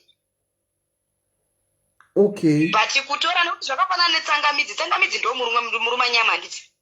Nekuti yava jinja yazonzi jinja, maakuzotora jinja mushopu maakudya. Tikatarisa zvese zvezvo vana cinnamon vese vaivai, maherbs, miti iri musango omwe yakaiswa naMwari kuti itirape isusu. Mati chakashata ndekuenda kun'anga wonoita sei? Makwati andinounzwa kupuwa nasekuru ndiwo akashata. Makwati kana maakupiwa nasekuru ekuti munoramba mudumbu akashata, asi kana maakunochera kuri kusaidhi rechiKristu akadheya okay. Kune vaya vanoenda vanozonzi arombeswa, vangani vamakanzwa vachiti ndakapuwa kakwati, apuwa kakwati kaguguliwa kaane maspice kadidi kazonosvika kachinja kakachipambo. Soke kunotora kuna sekuru ari kuteketera ikako kuchiKristu no. But it's not every medicine yatiri kupiwa kwasekuru ka ine zvekudeketera. Pamwe waenda uchiti ndiri kunzwa musoro, vakangotora mushonga vakakupa, but nekuti waupiwa kwasekuru chete washata. That seems to be what it is. But tikada kutarisa vamwe vachona vakungovhara vanhu nekuda kwekuti iyeka munhu yeye akangoita ruzivo rokuziva kuti oraiti muti wakati newakati newakati unorapa zvakati, otongoenda otokutorera ukuisirai muzvigubhu wotosvika wogarapo wotora machira oisapo, mototi ari kunzwa kuvadzimu vake izvo iye ari kungokupai zvinhu zvamamuchongoziva kuti ifenitiro wanga wangondozvitora kola munenge muri kuita pick and choose. Kana kuri kuchikristu uchinotsvaga mushonga it's okay, asi kana kuri kun'anga uchinotsvaga mushonga it's bad. Is that what you are saying? hawe kunopuhwa nen'anga hauiti, ati ukanozvitorera wega. Mandiudza imimi andiselina kuti endai munotora ningirikini munotora mudzi wemuti wakati, handiti kana kuti makwati akati, handiti hamusi n'anga imimi, handiti but munotoziva kuti moziva muti wakati uyoyo zumbani mukaritora mukarifukira fulu inoita sei inopera. Ngatiarisei pazumbani, makristu mangani akafukira nezumbani. Saka ndikanopiwa zumbani nekung'anga rakashata, ndikanopiwa kuri kunzi ndaenda kun'anga ndanopiwa zumbani rakashata because ndaripiwa kun'anga. Waregere kun'anga, waregere kungonotora wegarapo, wozi wakutoenda kun'anga wakutonodhonzana nezvimwe manje kana uri mukristu. Wow. Yeah. Wozi kana ndichiziva kuti ndichanosvika ndichipiwa zumbani nen'anga, ini ndichiziva kuti zumbani ndokwanisa kunoritora ndega, ingoenda unotora zumbani wega. Okay, that's what you feel. It's okay. Yeah. It's okay. Thank you so much for your contribution. Right. Vakomana zvakaoma. It seems it's about pick and choose. It's about, for me, it looks like it has now become about picking and choosing. Kuti ndikanotenga zumbani kwa okay rakanaka, asi ndikanotenga kuna mai vari murodhi rakashata. Zumbani is zumbani. Whether waritenga kwa okay, which is kuno kwawanoritora wega musango mache, it's still zumbani. Na mai vari murodhi, which I can equate to ng'anga kwawanoritora, it's still zumbani. Urikutongoshandisa zvechivanhu, urikutongoshandisa zvechivanhu zvisati zvapurifyiwa zvisati zvapurifyiwa nevasina mabvi. Yeah. Tinokuchingamidzai pachirongwa SIS MELLY's Diaries, chivanhu nechikristu. Vakomana zvakangooma. Chivanhu nechikristu ihondo chaiyo. Ende ihondo. Ihondo, but zvinhu zvinofadza bosi, hondo dzacho dzese dzakanyorwa mubhaibheri manje. Kungoti isusu vanhu hatiteerere zvinhu. Okay. Bosi, chivanhu nechikristu ende pane problem yatinoita isusu semaZimbabwean, bosi tinosanganisa chivanhu, as in culture, nechinamato, as in chitendero. Handi mabona, zvinhu zvakatosiyana ka. Bosi culture yakasiyana nekunamata. Okay. Bosi problem inoita isusu makristu takapinda muchikristianity tinobva tarasa culture, toti hazvinei nekunamata. But culture nekunamata zvakasiyana. Okay. Hande inayo ndima. Kana chitaura zvekunamata, totaura zvekupira kwatinoita vaipe kuti zivadzimu vedu vaiti vakasvika nguva yekunamata kwavo vaenda pasi pemhacha kana kuti pamakomo vaenda vonoreverera. Sekuru Jambwe, tisvisire kuna sekuru vedu Jambwe vakaenda kare, vagotisvisira kuna nhingi, vagotisvisira kuna musikavanhu. Ndochinamato chataita ichocho. Kunamata kwechivanhu vatema uko. Ndokunamata kwechivanhu vatema. Okay. Then kozoita chinamato chedu isusu chechikristu mazuva ano tinonamata kuburikidza naJesu, chitarisa tsika dzedu isusu dzataita. But ukatarisa mubhaibheri manje, Mwari achifamba nenhau iyi ane vanhu vaakatosarudza kuti ava ndo vachandinamata. Anga asingatobvumire mamwe marudzi kuti avanamate, vamunamate. Mukutaura kuti chiko imi baba. Mwari akatosarudza vanhu vake kuti agadzire chitendero chake. Mukatarisa Old Testament panotanga Adhamu chaipo chaipo, Mwari akasarudza vanhu vake vaimunamata kuti ava ndo vanhu vachandinamata. Akapa custodian iyoyo kuvaJudha. Ndosaka panozotaurwa nebhaibheri kunzi musoro wekona Jesu ibwe rakaraswa nevavaki. Vavaki means the founders of Christianity. Vakaramba chitendero chaKristu kuti chigozadziswa zvakanyorwa mumagwaro. Magwaro edu akazadziswa kuburikidza nemagwaro iyaya ekuti ivo mafounders akapiwa chitendero naMwari kuti vachiparidzire kuvanhu. Vakachiramba, but at the same time naati kutaura chivanhu nechiKristu toida kungoti vanhu vazive chinhu wani kuti chivanhu kana tichinamata chivanhu chakapfuura, chakaexpire. Pana Kola ataura kuti izvi zvinopfuura culture inochinja. Chivanhu chakaexpire, chivanhu chakapera. Mwari havachatitendera pari nhasi kuti tidzokere kuchivanhu. Hakusisina chivanhu izvezvi chekunamata. Pasara chivanhu checulture. Culture haiperi, culture ndo isingaperi. Because culture irimo muChristianity yekuti ndakasangana nemunhu mukuru ndofanira kumumhoresa kuti makadii andiselina. Iculture yedu iyoyo haitoperi. Ndakaona munhu mukuru ndakaona munhu mukuru akamira mubhazi ini ndosumuka iye ogara. Iculture hazvinende kunamata Mwari izvozvo. Irrespect iculture. Ava vemudzimu vanotoziva kuti mubhaibheri mukavhura bhaibheri mune bhaibheri ere nhasi handi? Handina asi ndinogona kutora.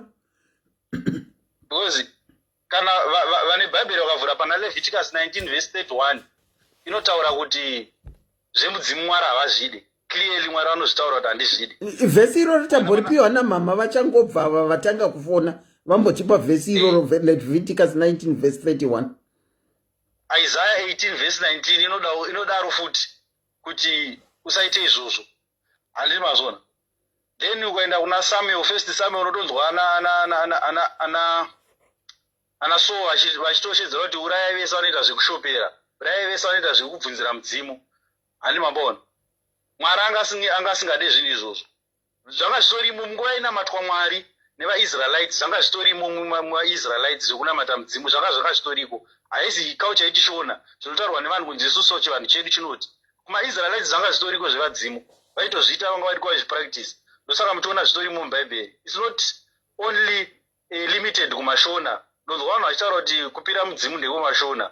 Hakuzi kwemashona chete. So King Saul vakatoenda kunobvunzira kumashavi kumudzimu.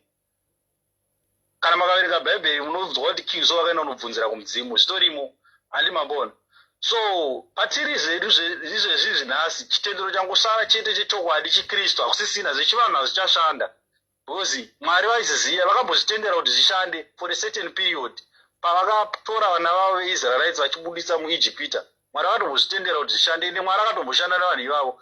Because Jethro atezvara vaMozisi vanga vane chitendero chavo chisiri chechiKristu, asi vakatonzwa mazwi ekuti vakaudza Mozisi zvinhu zvavakanzwaona Mwari vari muchitendero chavo. Mozisi akatotenda kune zvavakaudzwa naJethro. So Mwari aishanda navo vanhu ivavo kudhara. Saka Kola mati chitendero chedu chechivanhu vatema chakaexpire. Aiwa chakaexpire. Mwari akazvitendera kudhara. Mwari aitozvitendera kudhara. Aizvitendera nekuti shoko ranga risati razikanwa. Mune pazvakanyorwa mubhaibheri here kuti zvakaexpire? Kuti zvakaexpire? John 3 verse 16 inodaro. Ndini nzira, chokwadi neupenyu, hakuna unouya kuna Baba asine kwandiri.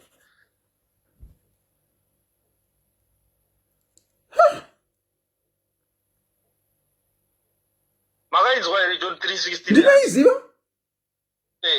Inotaura kuti Jesu anotaura kuti ndini, saka haugone kutaura manje. Iwe wanje haugone kuti unonamata Mwari uchiramba Jesu, kana kubhiliva kuti Jesu ariko ndonamata Mwari uchiramba vhesi iyoyo. Because vhesi iyoyo Jesu anotobuda pachena kuti ndini nzira, chokwadi neupenyu, hakuna unouya kuna Baba asine mandiri. Which means hakuna unoenda sei kuna Baba iye Jesu wacho achishedzera kuti ndini nzira, chokwadi neupenyu. Pamuchinjikwa akashedzera kuti it is finished. What was finished on the cross? Izvo zvekupira mudzimu, izvo zvekutenderera kuenda kumapasta kunoti ndinamatirei men of God vachipfugama zvazvo hazvidiwe naMwari zvazvo. Kunamatira hakuna kuipa, but zvekuzonopfugamira men of God zvazvo Mwari hazvide. Zvinhu zvakatorambwa futi. Ndozvimwe zvacho part of the things zvainzi it is finished. hezvo kanhai mafellow commentarians hanzi chivanhu chakaexpire. Chivanhu chakaexpire hachiexiste, tasara neculture chete, asi chivanhu chakaexpire. Chakambenge chiriko, so the caller is saying, but kwai chakaexpire. Because changa chirimo even mubhaibheri wandi chivanhu varutaura zvekuti hanzi isusu inzira yedu yechishona, haisi nzira yedu yechishona, because dai anga iri nzira yedu yechishona bhaibheri rekwaisraeri dai rakasara kunyora nezvazvo. Zvirimo mubhaibheri zvechivanhu izvozvo zvitorimo, hani mazona. Saka vanhu vanoti hanzi inzira yedu yechishona isusuka kutonyeba, zvakafanana nemusengabere. Musengabere chaiwo chaiwo wataita udhara munyika yedu yeZimbabwe urimo mubhaibheri, hani mazona. Kutema ugari chinonzi musengabere. Musengabere nzira dzaishandiswa dzekuroora dziya dzakafanana nedzakaitwa ana Jacobho wakatema ugariri. Kutema ugariri unongwanikwa kuZimbabwe chete muAfrica mese, I think, but ana Jacobho wakahuita. Saka kana muri kuti you think it means you are not sure. No, I think kuti pakuti muAfrica kuti kwandonatsoziva kwainosenzeswa kauche kwaisenzeswa kuZimbabwe kwekuti mimi munondishedza kuti uya ushande pamba pangu makore akati ndozokupa mwanasikana. kuZimbabwe ndo wanga iri, ndo kwandoziya inini. I won't speak about Nigeria zviriko because I'm not sure about Nigeria. But kuZimbabwe zviriko, zvanga zviriko. Everyone knows that kuti chinonzi kutema ugariri. Chimi mandi munoziya, I'm sure. Handitozvizivi zvekutema ugariri, ndikutozvinzwawo nemi. Hamuzivi kutema ugariri? Handizivi. Pana vari kufona direct, mukafona direct inokata munhu anenge achitaura. Sorry caller. Alright, ana Jacob wakatema ugariri. Kutema ugariri inzira yaishandiswa nevashona kare yekuti inini kana ndichida kuroora, ndinoenda kana ndisina mari, ndinoenda kumba kwatezvara ndonoshanda makore ndopiwa mukadzi. Kana ndapiwa mukadzi ndoenda kwandinoenda nemukadzi wangu. Ndozva nzira yakashandiswa naJacob paakatora vakadzi vake. Akatema ugariri, anga asina mari kuroora. Then iyo imwe navanda kutaura yekupedzisira zvangu ipapa. Chichivhurira vamwe, navanda kutaura yekupedzisira ndiye maherbs. I don't know kuti vanhu vanozvitora kupi zvekuti hanzi maherbs akaipa, because makavhura magwaro kubva kuna Ezekiel 47 verse 12 inotaura zvemaherbs. Revelations 22 verse 2 inotaura zvemaherbs. Genesis 9 verse 3 inotaura zvemaherbs. Isaiah 38 verse 21 inotaura zvemaherbs. So izvo zvekunzi maherbs akaipa haashandiswe kurasika kwevamwe vanhu vanenge vakuda kubatira chitendero pamusoro, because Christianity hainambobvira yashedzera kuti maherbs ashandiswe. Haina kana one day yaikambotaura kudaro, hani mazona. Okay. But chakaipa ndochekubvunzira. Zvakafanana nanhasi ng'anga nemunhu anonzi traditional healer, zvinhu tu zvakasiyana. Ng'anga natraditional healer vanhu tu vakasiyana, hani mazona. Mati chakashata kubvunzira kuChikirisitu tiringonobvunzira wani professor imi papa. Ndo zvakashata izvozvo. Ndosingadiwe kuChikirisitu kwacho hazvitodiwe izvozvo zvekuti professor imi izvozvo hazvitodiwe. Kutobvunzira ikoko hakutodiwe kuChikirisitu ikoko. Handini mabona. Kubvunzira ikoko hakutodiwe kuChikirisitu. Kubvunzira ikoko hakutodiwe naMwari haatodi kuti munhu abvunzire. Handini mabona. Because kana zviri zvechivanhu zvekunobvunzira kuti imimi munoenda kumwanga munorerwa hakata, munhu ogarwa, mudzimu ouya, munotanga kutaura dhini sekuru wako akafa ningi, izvozvo ndokunonzi kubvunzira. Ndokusingadiwe. Ndokwakataurwa naSauro achienda kumwanga yake kuti ndidhonzere Isaiah, ndidhonzere Samueri auye pano. Mwanga yakahuka Samueri akauya. Handiti mabona. But Samueri akauya akatotaura zvinhu zvaiitika. Handiti mazona. But ing'anga yakadhonza Samueri. Ndopandanga ndichitaura paipo kuti Mwari anogona kushandisa zvinhu zvakadaro kuti asimbise message yake kana kuti message yake izadziswe. Because makatarisa Samueri akaenda kung'anga akanobvunzira. Abvunzira akaenda kung'anga akanobvunzira akati ndidhonzere ndihukire mweya waSauro waSamueri auye. Samueri akahuka akauya akati iwo mangwana uchafa. Zvokwadi Sauro akafa mangwana acho. Saka zvanga zvataurwa nen'anga. naikola vari kufona direct inokata vanhu vari paWhatsApp please. Saka naikola pane chakashata here nechivanhu chedu? Chakashata chiripo. Chii chakashata nechivanhu chedu? Bhaibheri rinozotaura kuti imbwa mhenyu iri nani kupita shumba yakafa. Handiti mabona. Kuratidza kuti havasisina kuwadzana kwevapenyu newakafa hanti. Varimo mubhaibheri havana kufa here kudhara? vanhu vari mubhaibheri havana kufa kudhara. watinonamata kwaari haana kufa because guva rake hatisati taroona.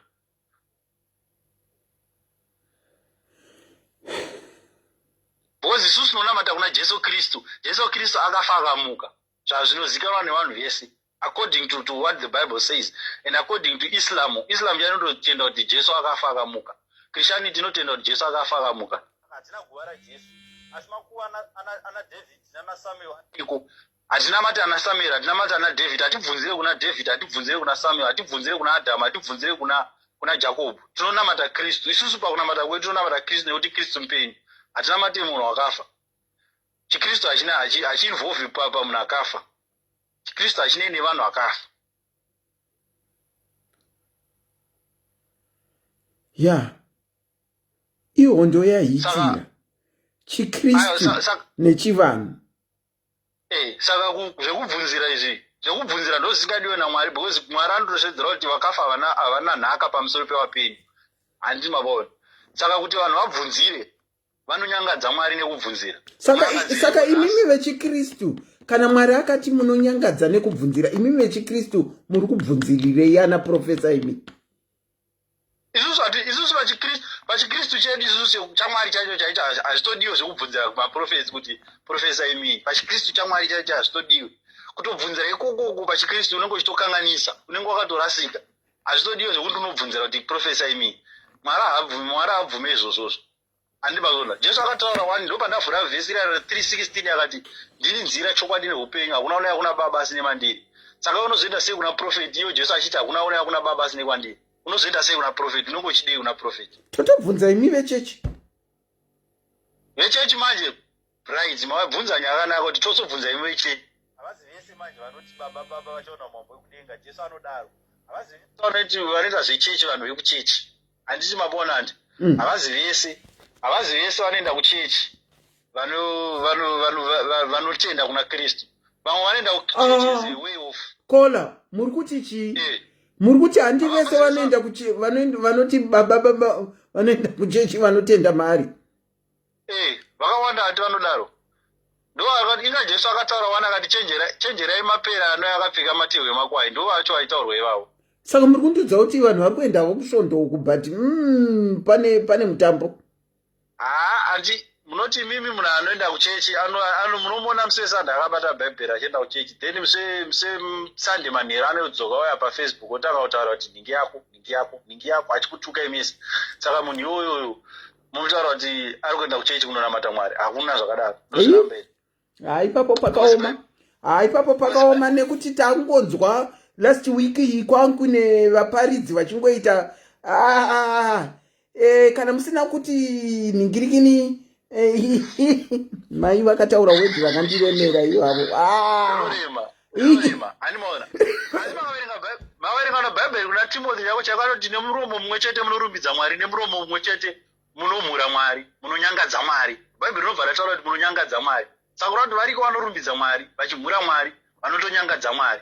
Kutaura kuti havazi vese. Kola tichimbopa vamwe mukana. Regai ndichikubvunzai mubvunzo wangu wekupedzisira. Ndati inini kune vanhu vanoda kuitawo chivanhu chavo hapana chakashata. Kana munhu achitenda muchivanhu chake hapana chakashata. Kune vanhu vanoda kuita muchikristu chavo hapana chakashata. Kana munhu achida kutenda muchikristu chake hapana chakashata. Here is my problem nevanhu especially vechikristu. Why is it ndaona imimi makarerekana kuchikristu? Why is it vanhu vechikristu kana muchiona vanhu vechivanhu vanoita zvechivanhu chavo, you tend to look down on them as though vanosemesa. And when you talk vanhu vechikristu muchida kunyatso justify nyaya dzenyu kuvanhu vechivanhu, munokwidza forogonya yenyu kukanganwa kuti muri makristu, zvekuti muno behave very unchrist-like.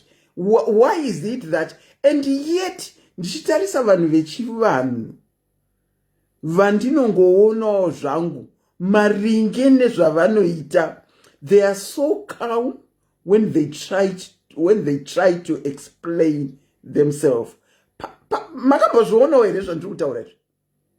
Alright, now yamukutaura ndoiziya. But now yamukutaura iri simple kwandiri maonero andoita. Okay. According to maonero andoita. Because chokwadi chiripo chaicho panhau yamataura iyi ndechekuti isusu vanhu vechikristu tinonyangadzwa navanhu vechivanhu nechinhwani. Vanhu vechivanhu they don't pretend. Vanobuda pachena.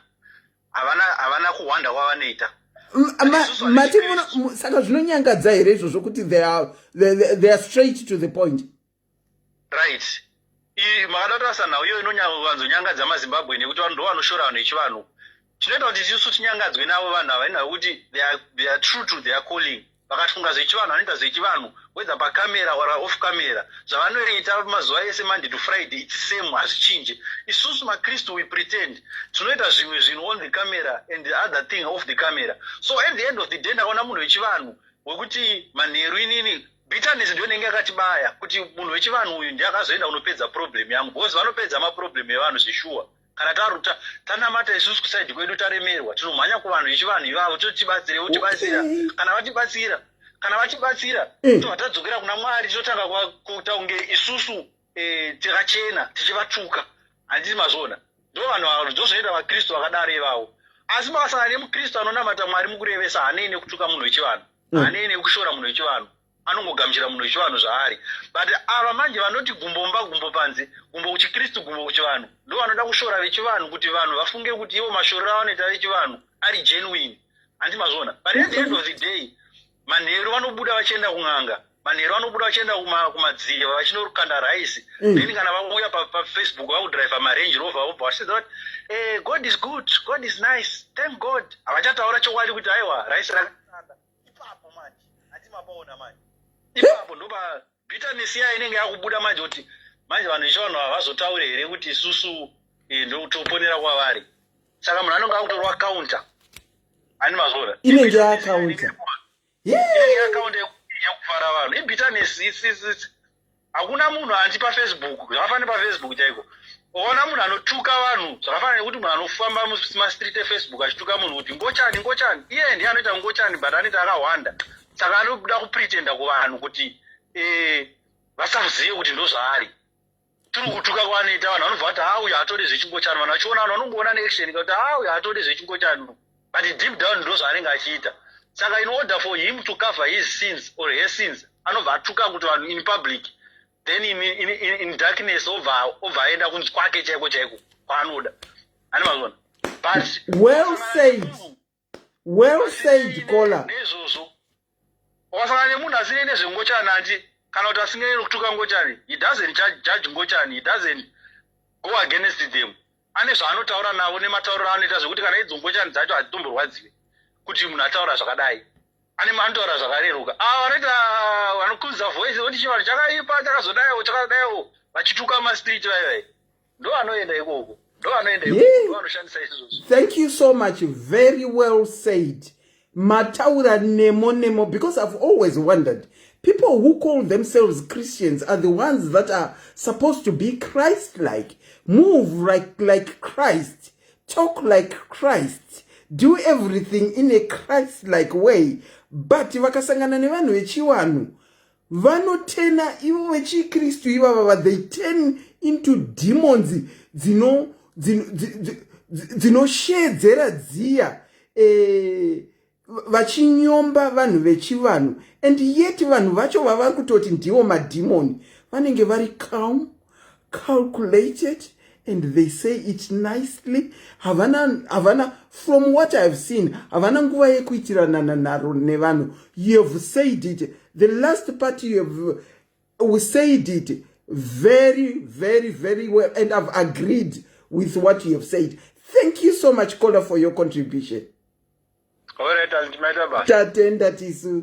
Ndinokuchingamidza ipa chirongwa SIS MELLY's Diaries. Makadini? Tiripo, the floor is all yours. Chikirisitu neChivanhu. Ndikuchifarira chirongwa chenyu. Ndeinayo ngoma tione. Ndikunakidza chaizvo tine dzidziso mukati. Tatenda. Asi chingatibatsira tose kungava kuchikristu ungava kuchivanhu. Okay. Kana uri munhu ari kurarama pasi pezuva ukazvideredza, that is to be humble. Okay. Ukagashira kuti zvandinoziva zvishoma, zvandisingazivi zvakawandisa, unobatsirika. Tatenda.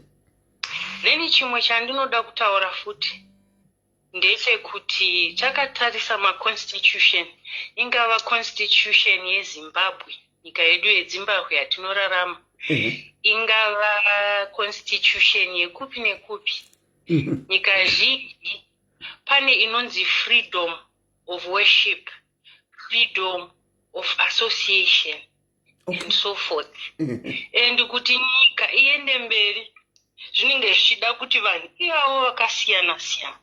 Mukatarisa senyika yedu yeZimbabwe, mamuslim ari kutowedzera nhamba, makristu ari kuwedzerawo nhamba achienda kwavo, vari kuenda kuchivanhu vakawanda, mabuddhists aripo, vanoita zveBaha'i faith and so forth. Mareligions akawandisisa. Asi pamareligion ese iwawo ukawabatanidza, the NTU, mtu, from ubuntu, hunhu, chaunobata, rudo, love. Yes. And Sati, I don't know, I'm not Muslim, I'm not any of those religions, but I'm certain danzo a religion. Pakati pama religion ese iwawo preach a hate of one human being of another. Ini nangu dambudziko randinoona is for one faith to consider itself superior to an extent that inini tiselina kana chitaura neni muchitaura nezveChikristu muoneka maakukwidzai nzwi maakuita rubbish. Belief yangu inini ndingava ndine zvandinotenda, and you make it seem kuti you become so insulting to a point that you no longer treat me in a humane manner. You lose humility, and then you attain a certain superiority complex. I'm assuming we are talking about Christianity here. Am I correct? Okay. Yes. Okay. Yes. Okay. Ndabva ikoko ukaona munhu anoteera makwara echivanhu. Munoziva Tete Selina, an interesting thing. Ndine svondo dzakawanda, ndingaona makereke akawanda. Andakazopinda mukukura uko. Ndakazobata kuti zvaitaurwa nevanhu mumacommunity nezvinenge zvichiitika mukereke imomo zvakatosiyana. For example, pane vanhu vanoti kana uchida kudzinga muJehovah's Witness tinamate, vanonamata vachidai vanodini. And I've realized a lot of people vanotaura izvozvo havasati vambopinda muchinhu chinonzi Kingdom Hall. Kana kuti munhu anotaura kuti masavadha anozodii, you will find that a lot of people who are bad mouthing havasati vamboenda kusavadha yachona kunoona, kana kuenda kumethodist yacho, kana kuenda kupi, zvichifananawo nevanhu vanoteera makwara echivanhu. A lot of people who have a lot to say about chivanhu nemakwara echivanhu, nekuti chivanhu chakamira sei, zvinofamba sei, havana zvavanoziva. Vanenge vachingoukura about things they know nothing about. Okay. Saka kana uri munhu anorarama pasi pezuva, ziva kuti zvaunoziva zvishoma, zvausingazivi zvakawanda, and seek to educate yourself, because learning is lifelong. It is. Ndosaka uchiona munhu achiti ona munhu akabata chifumuro chake unobata mishonga, akuita zveun'anga, akuroya. Munhu obata zimbani rake, yowe hatibati mishonga, vanoita zvemushonga. Munhu abata mufandichimuka, yowe, asi ukaitarisa kwaigugula, iwo mufandichimuka unonzi resurrection herb. Resurrection kureva kuti chii? Kufa uchimuka. Kufa uchimuka, ndo zita racho rechirungu. Mufandichimuka is resurrection herb. Mufandichimuka. Asi ukatorwa mufandichimuka ukaiswa mukapsule, ukaiswa muchipaketi chakanaka, ukabva somewhere, aiwa amanake wopfumaka vekumangerengere vacho. Asi isusu mufandichimuka wachona tinawo uzere. Tiri kuteerera mama. Basic things like that. Very basic things like that. You find kuti umwe munhu anoita jambwa munyama chiredzwa chisina kupisa. But because you know everything, chakurega uchienda kuna papa iko, unotambura kusvika wakaura. Wozosvika paextent yavamwe kuti anotozoti ini handina mutupo. I don't like those things. I don't like those things, I'm a new creature, zvikazodi. Veduweka. Zvimwe ngatizvidzorei. And that is why you find a lot of Christians are very irritating to talk to. Because one, ignorance plus superiority. You cannot discuss with a person like that. Listen to a person, humble yourself, hear them.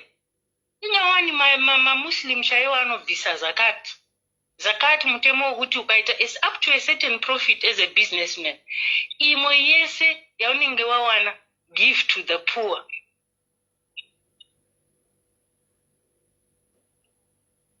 What are they bringing to the table? And if you look at it, mostly it's disunion and disenchantment.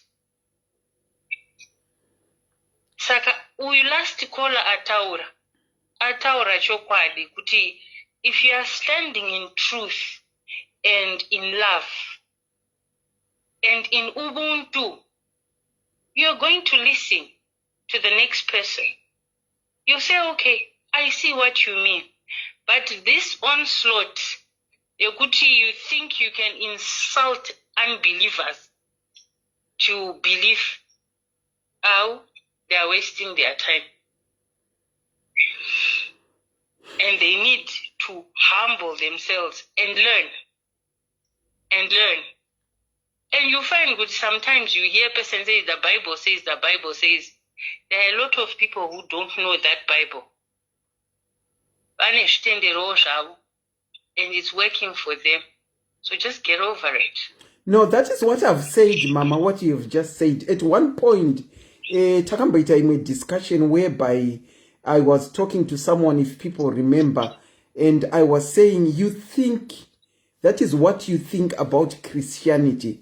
But if I were to tell you, Kuti, kwandiri kuno makereke chaiko, they've turned into pubs.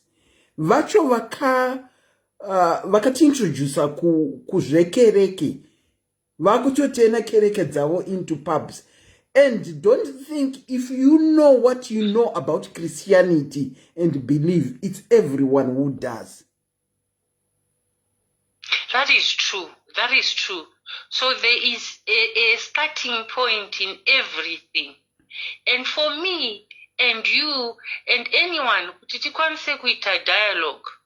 I must respect you as Auntie Selina. I must respect where you are coming from.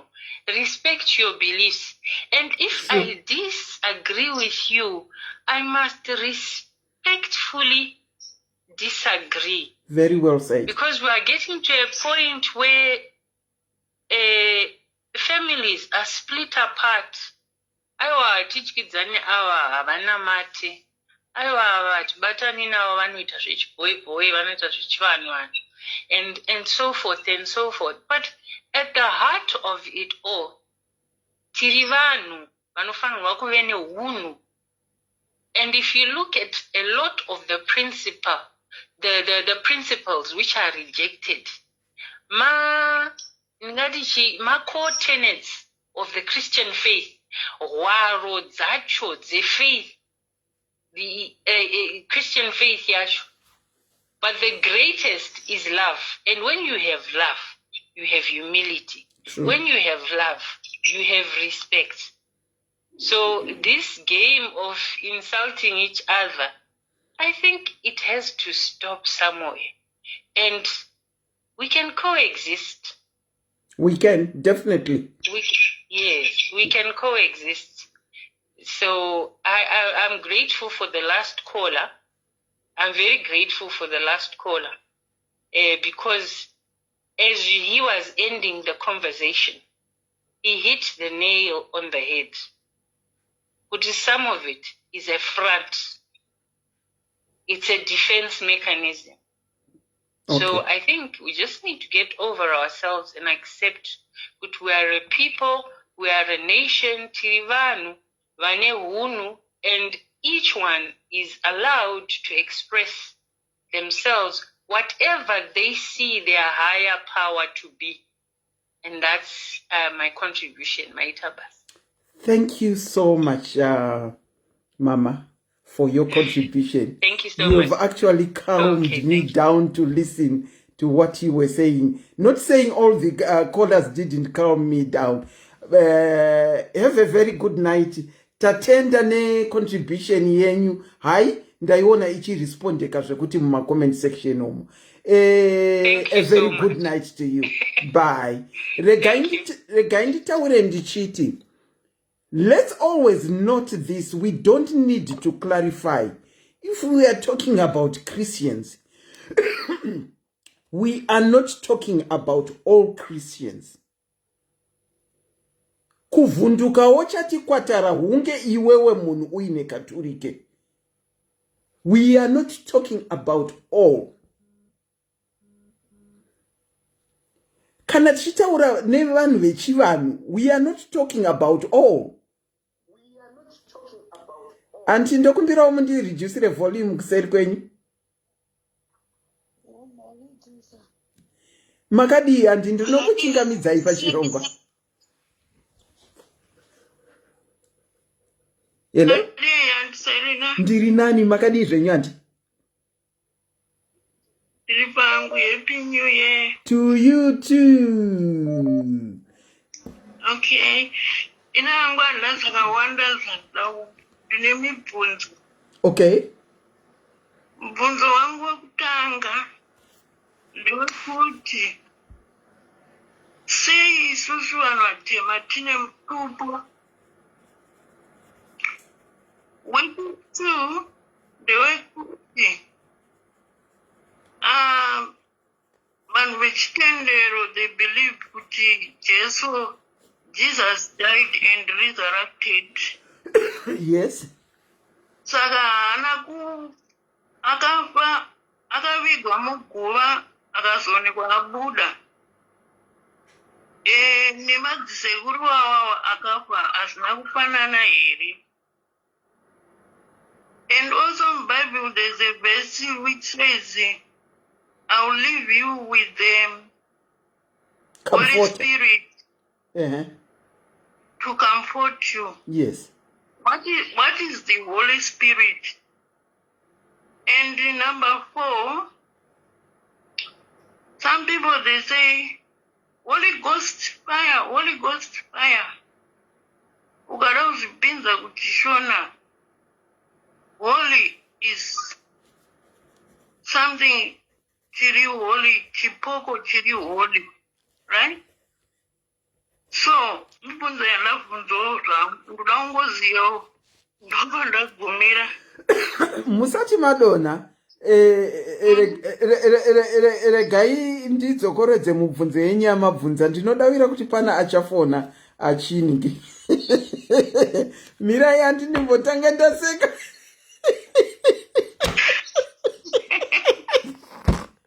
Regai ndapedza mubvunzo yenyu. Mabvunza mukati imi mubvunzo wenyu wokutanga.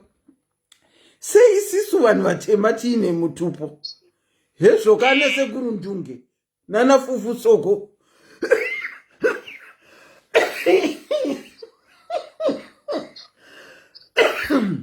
Hanzi sei tiine mutupo? Number 2. Hanzi Jesu akafa akavigwa akazoonekwa asisirimo muguwa. Hazvisirizvo here zvakaitawo vadzimu vekuti vakafa vakavigwa, asi zvekuti vakazoonekwa vasisimo mumakuwa madzimu, ipapo handizivi. And then number 3, mati chii chinonzi Holy Spirit. And then number 4, mati Holy Ghost fire chi? Some prophets, if they cast demons, they say, Holy Ghost fire, Holy Ghost fire. What's that? Is it a poetry holy?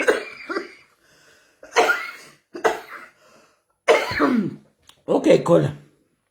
And also, umabvunzo wanandasiya ndokuti munhu anoenda kunobvunzira kun'anga nemunhu infact wambotaurwa zvawo nemunhu anoenda kuna prophet anoprofetaiswa zveupenyu hwake nemunhu anoenda kuvadzimu kune vechin'anga ivavo kuti audzwe nezvake. What's the difference? Okay. Vanonobvunzira kun'anga nevanonobvunzira kumaprofita profesa ipapa. What's the difference? Thank you so much, Auntie.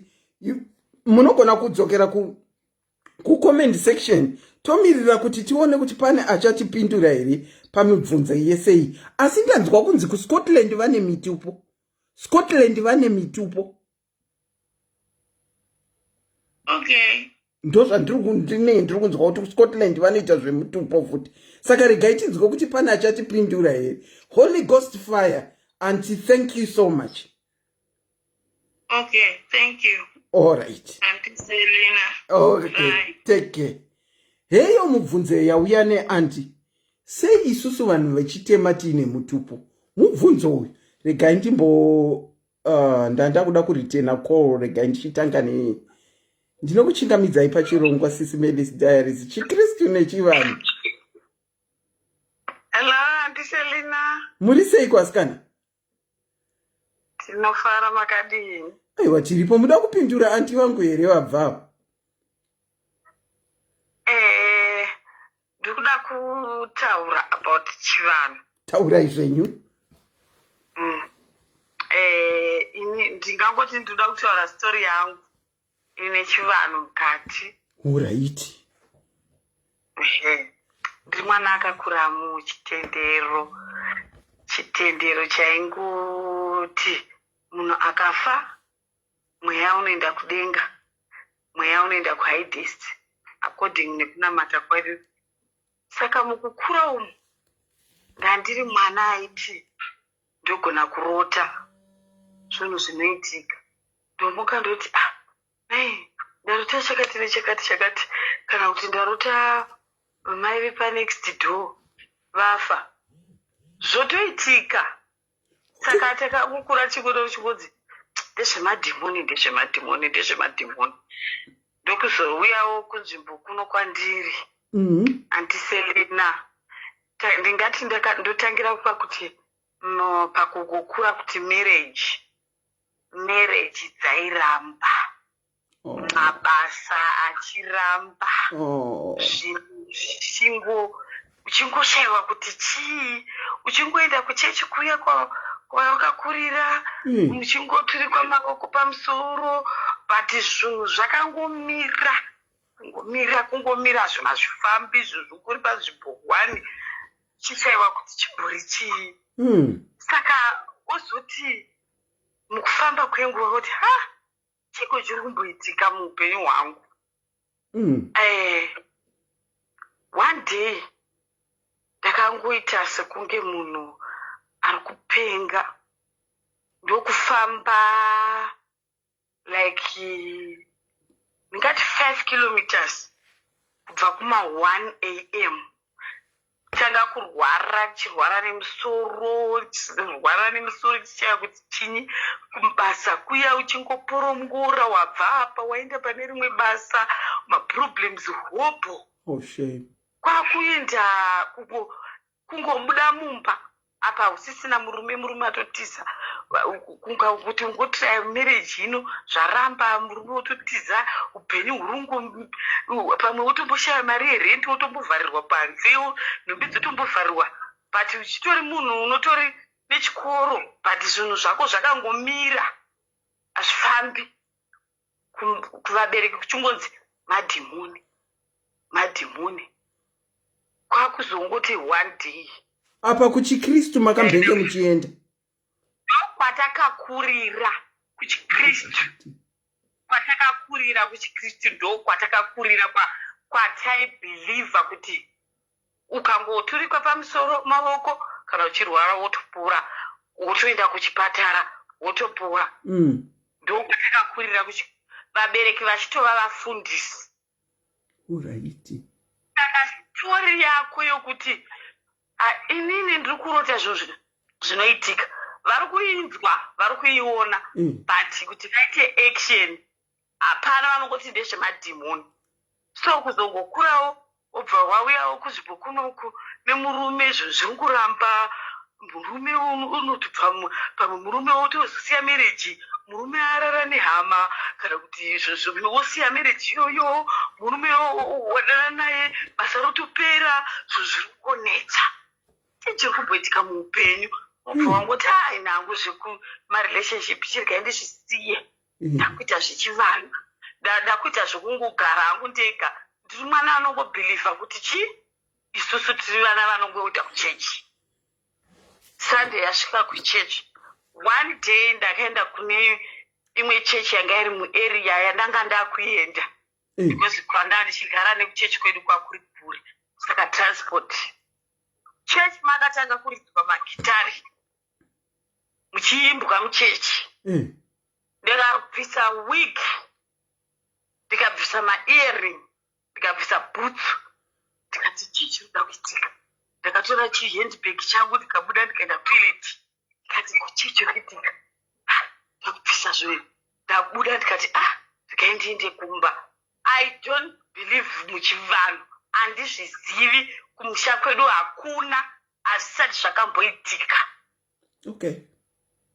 one day ndakati ndakarara mumba apa basa ndichaendi ndiri kurwara nemusoro wokuda kutopenga chaiko handizivi chakangonditi muka uende kuna vamwe mai ava ndaingovaziva zvokungovaona but handizivi kuti mai ava vanoita nezvei 1 AM ndikasvika kumba kwamai ava kuma3 pane distance hombe usiku ndikutaura zvemujobek ndichisvika pamba pamai ava ndichinoka vakandibvunza kuti kochii ndikati handizivi musoro ndikuzwa musoro vakuda kutipengesa ndodhera ndakaziva kuti mai ava vanoita nezvechivanhu but mai ava ndaingovazivawo singazivi kuti vanoita nezvei but mai ava munhu wei mundevere vakati idlozifuna kupuma ndikati havari kuti idlozifuna kupuma vari kutora nyaya ndikati aiwa ndati ndiri kuzwa musoro saka handisi kuziva kuti chii chiri kuitika kwandiri kwanzi aiwa idlozifuna kupuma vakangotora aka kanenge kamwisi aka kungonditi mudzimu ndobva wabuda ipapo zvimwe zvese zvakazoitika vakazondirondedzera kuti wadai mangwana makuseni ndichitora foni ndichifonera mai vangu ndikati mhai ndoda kukuudza chimwe chinhu chaitika kwandiri strange things ndabuda mudzimu wasekuru vababa vangu vakati mudzimu ndikati mudzimu vakati aizvo unobuda mudzimu haisi hatiti zvemudzimu izvo ndikati asi ndo zvandiri kutokudzai but ndakazorealiza mangwana makuseni ndakazopedzisa hope kumba kwamai ava kuti kwandabva kumba kwangu ndabva ndisina kana bhutsu mugumbo. Saka chivanhu, whether unoda kana kuti haudi, andiselina kana chivanhu chakuti chiripo chekumusha kwenyu chikauya ka hachirambiki. Nyango ukati notiza andiselina ndofunga kana muchiona muri kuona profile picture yangu. Ndachira kukubvunza at the end kuti pakati pevanhu 2 ava muri papi papa. Ndiri ndakapfeka dress rewhite. Cream salad. Airukwa musoro. Aida zvekuchena. But chine ndakakura ndaiti ndikangobatwa musoro kuruku. Nai anti. Rese rekuleft iri. Ndinopedza ndichidzura vhudzi one by one kana ndakagara ndiri ndega. Anti. Muri kundiudza kuti pamuri ipapa nemamiriro amakaita pamberi pemba iyo munosvikirwa.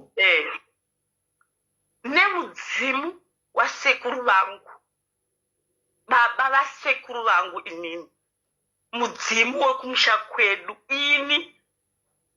I'm a game ranger by professional.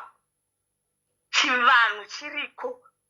Ini ndikabva ndaita zvokutsvakwa navarungu after zvatanga zvemudzimu izvi.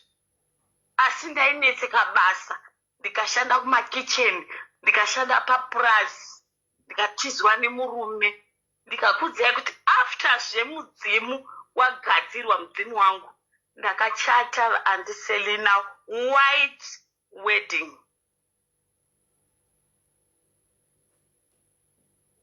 White wedding ini. Handina kuita zvekutizira, ndakakumbirwa zvokunzi tukuenda kunobvisa mari.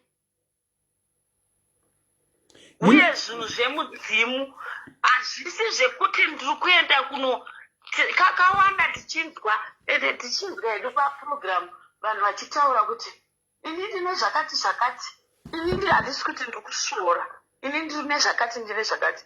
Handiselina mudzimu ukati wauya pano kana kuti chivanhu chekumusha kwako chauya panapo.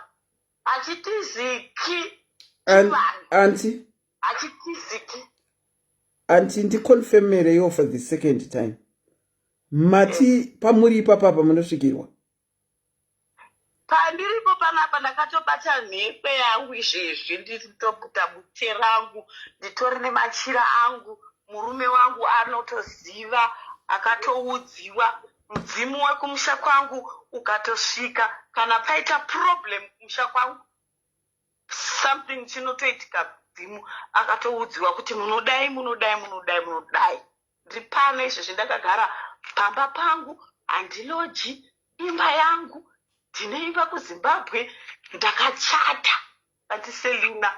But before zvemarriage, zvebasa, zvairamba andiselina, kuramba kuona murume wako akarara nehama yako red handed. Zvichiramba uchiti ukadai zvoramba, ukadai uchitraya zvoramba, murume umwe wozoti rega ndikutore, murume wongotiza kusara muwega, ukati uende kubasa kunuku, ukati uwirirane nevanhu vanongokusema, uchayo kuti ndakaita sei. But from that day rakanzi namai ava izvozvo kufuna kupuma, ndikati aiwa hazvizvo zvandafambira, ini handiti zvemudzimu. I'm the first person kudzinza kwedu anokudikwa. Saka, how did your mom and dad take it? My father passed away 2001. Oh, sorry. Saka mai ndo vatatasara navo nana mukoma nanani. Ndokubva ndavafonera ndikati mai ndabuda mudzimu ini. Andiselina muzere kuti ndanga ndisisakwanise kukwira kombi, kukwira taxi, kuti ndiri kukwira mota, eni mota. Ndikatongoti fambe nditozwa kunge ndakuda kutopenga, ndoti ndiburutsei, ndotofamba netsoka. chivanhu kana chikakunanga whether unoda or haudi chiriko. Ndiri mwana wemufundisi ini. Mufundisi. Azviite kuti ndikurakidze, you can only take it from me. I can't show you the color. I can't. But nditoriwo mushoku kuti zvandiri kuona izvi munhu uyu ari kutaura kuti anosvikirwa nezvavari. Ndiri kutoshokekawo. Andiselina, ndiri kukuudzai kuti inini varungu vangu, I'm a game ranger by professional. Varungu vangu inini vanondinida more because sekuru vangu vanga vari muvhimi. So inini basa rangu iri ndakangoriitawo kungoti ndo basa rangu randakada. Tichipinda mugame zvisingazive vanhu, tiri vanhu vatema isusu. Pane nzvimbo dzinoyera. Murungu anokuudza kuti tanga maisa fodya pasi. Auntie. Ndikutokutaurira chokwadi. I'm a game ranger. Auntie Selina. Varungu vachiita zvokuisa fodya pasi. Varungu vanoti imi vanhu vatema imimi. Handiti tinenge takasangana vanhu vatema navarungu. Vanoti itai chivanhu chenyu. Because vanoziva kuti kune nzvimbo dzinoyera. MaZimbabweans mazhinji havazivi kuti kuZimbabwe every year kunoitwa mabira enyika kuZimbabwe. Kola, Mirai. Kola, hold on. Bob. Yeah.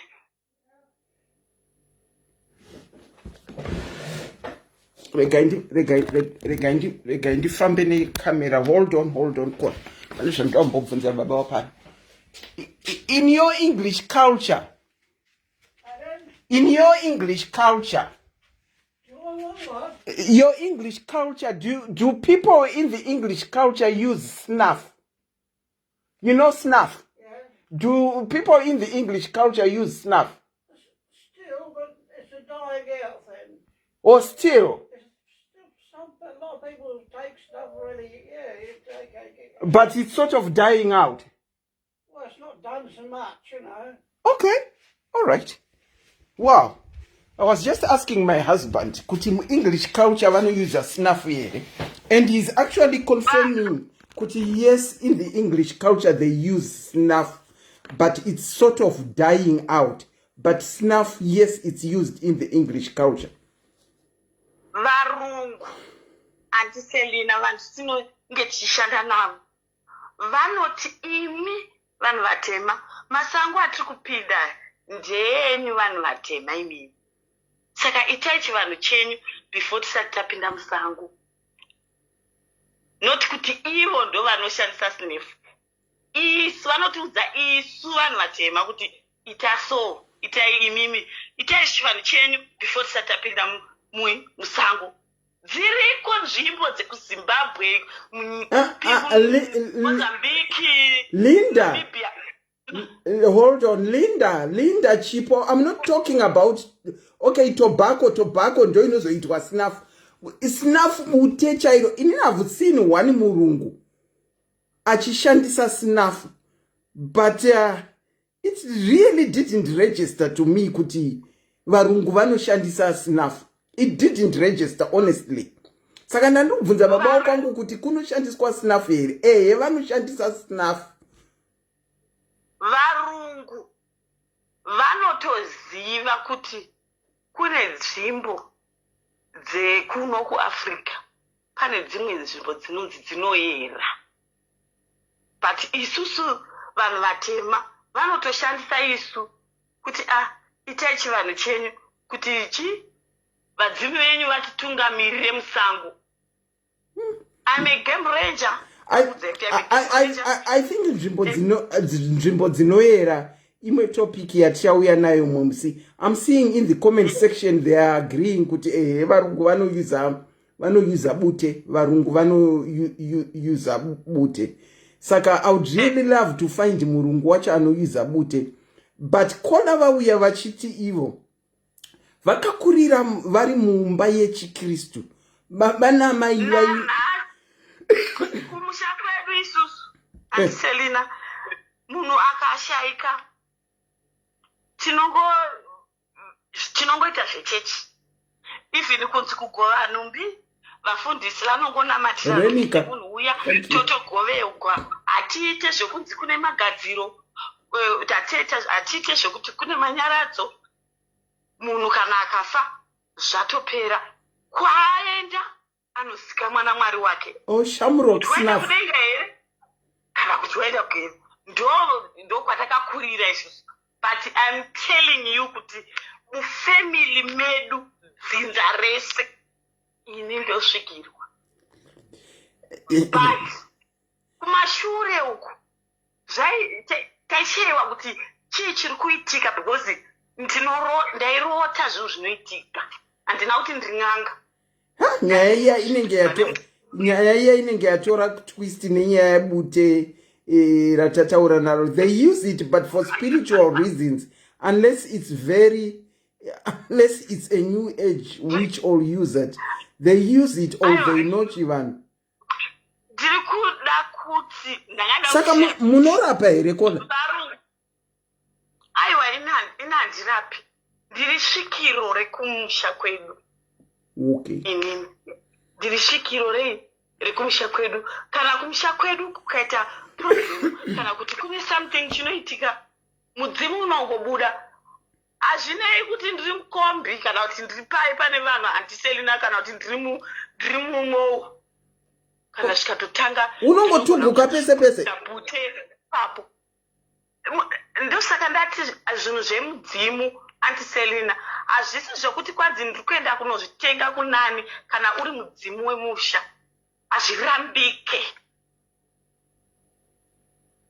Hazvirambiki. Ndofuka picture ramandiona ndichazokuindira kuinbox ndine nhamba dzenyu. Ndikunatsokutumirai kuti ndiri uya musalad but ndosvikirwa. But ndakakurira muchechi. Wow. Vabereki vangu vafundisi zvekuti mai vangu vakashamisika pandakavaudza kuti ndabuda mudzimu, ende neni ndakashamisika kuti ndafamba sei kubva kumba kwangu kuenda kumba kwamai ava. Wow. Auntie, thank you so much for sharing your story. Muchida kutsigirawo kusaidi kwemidzimu kuti mutori vanhu vaikipinda chechi, vakakurira muchechi, vana baba namai vaitove mapasita muchechi. Asi even now ndoenda kuchechi. Chechi ndinoinda.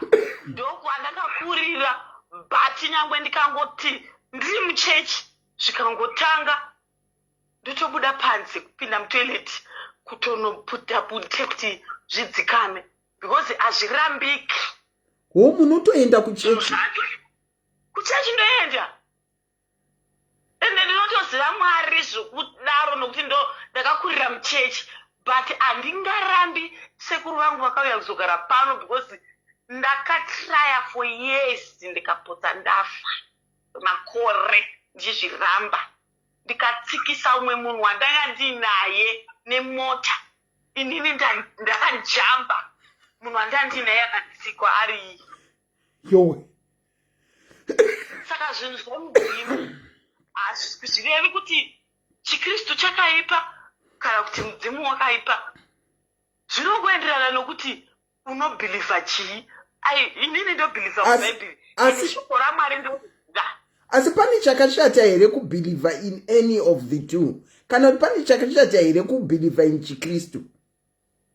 Chikristu chakanaka zvekuti nekuti tinonzi tiri pano panyika tinonamata kuti mweya wedu kana tafa unowana zororo. Chikristu according kwandiri nemaziviro ndinoita nemukurirwo wandakaitirwa. Okay. Ko chivanhu?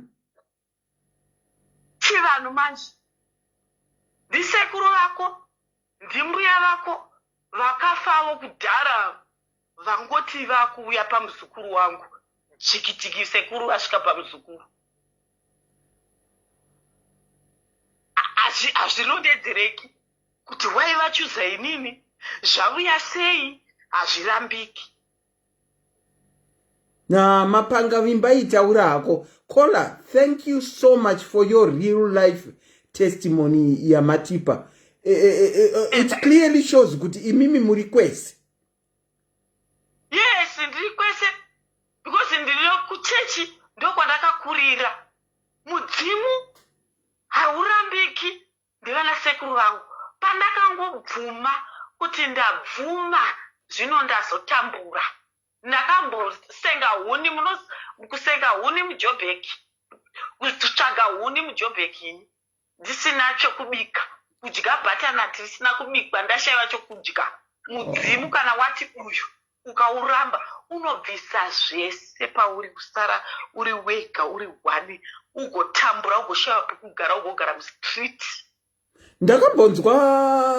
Ndakambonzwa fufu soko achiudza mumwe munhu kuti ukaramba kuaccepta zvinhu zviri pauri, do you know kuti zvinogona kuunza urombe neurombo pauri iwewe kusvikira wabvuma kuti ndo zviri pauri, unogona kutadza kugadzikana. Ndiri testimony ini testimony andiselina ndakudzai kuti ndakambobata murume wangu akarara nehama yangu ndikasiya ndikabotraya futi izvi zvikaramba ndikatraya umwe futi akangonditiza ndikapedzisira ndati izvi zverelationship izvi hazvisi zvangu handichadi. But pandakangoti bvuma zvinhu zvemudzimuka my husband akanditi udza vana sekuru kuti tikuda kuya kuzobvisa mari. Ndikapedza 1 month ndichinyepa ndichingoti ndavaudza kukanzi vakati chii ndopandakatozonyatsoona kuti murume uyu anenge ari serious. Ndopandakavaudza sekuru ndikati sekuru pane munhu wandakawana so ari kuuya kuzodi ati ari kuda kuya kuzo. Andiselina handina kutizira, handina kuita mahlalisane, handina kuita muvhini kugara nemunhu. Makanobvisirwa mari kuenda kunobvisirwa mari kumusha kuperekwa nana mbuya ndine vana vangu 3 kuperekwa ndikaita white wedding. Wow. After ndabvuma mudzimu wangu ndabvuma kuti sekuru pano pamuri mauya pamuzukuru wenyu ndabvuma nhamo yandisuka ndazobvuma manje ndatambura ndazvirega. Mabasa noita kuhaiwa andiselina chihaiwa kunzi uyai kwakati uyai kwakati uyai kwakati uyai kwakati. But ndakatomboshanda kumakicheni, ndakatomboshanda paplaza, ndikatomboshayiwa pokugara ndikagara pachechi. Vabereki vachiti haleluya kumba vachinamatira vanhu zvinhu zvichiita zvangu zvikamira kuti tsi. Yeah, Kola, thank you. Nyaya yangu iri pakuti kana mudzimu uri wehu kuti mudzimu ndewako, handizivi zvemanjuzu. Mudzimu uri wokuti iri idzinza rako iri zvokwadi ukariramba unononga svosve nemuromo, unonga nhuzvunhu mustreet, kushayiwa pokugara, kushayiwa friend, kushayiwa kusara uri uchingori iwe usina chinhu. Wow, ndinodavira kuti vanoramba zviri pavari mangozvinzwa netestimony yamanzwa iyi. Thank you so much for testifying kuvanhu kuti ini ndakatombopindawo muchechi, ndikagara muchechi, ndikawana chivanhu chakaitika pandiri, ndikazochiaccepta zvinhu zvangu zvikatanga kufamba. Vati havarapi, saka hapana nidhi yekukupai nhamba yavo. Mudzimu wemusha ihomwe yemumusha mavo inoita matare ekwavo, saka havarape ekudzinza kwavo ndo avanoita avarape ba. Ndinokutendai Kola nekugresa the program and sharing your story. A very good night to you. But ndichiri ngotambura kuti nezvamuri izvi mati munosvikirwa. A very good night to you, Kola. Okay, thank you so much. Bye. Wewe regai ndidzosere macalls. Tinokuwana anopindura anti mibvunzo yavo yavabvunzai. Anti vane, let me return macalls evanhu vandati I'll call you back. Tinzwo kuti vari kuda kuti chii.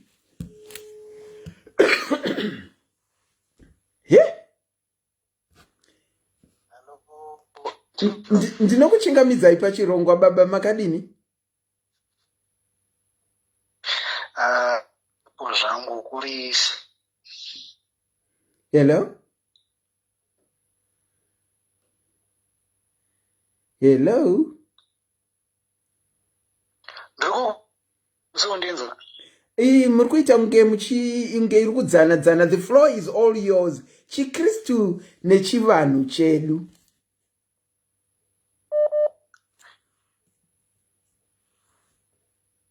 Hello?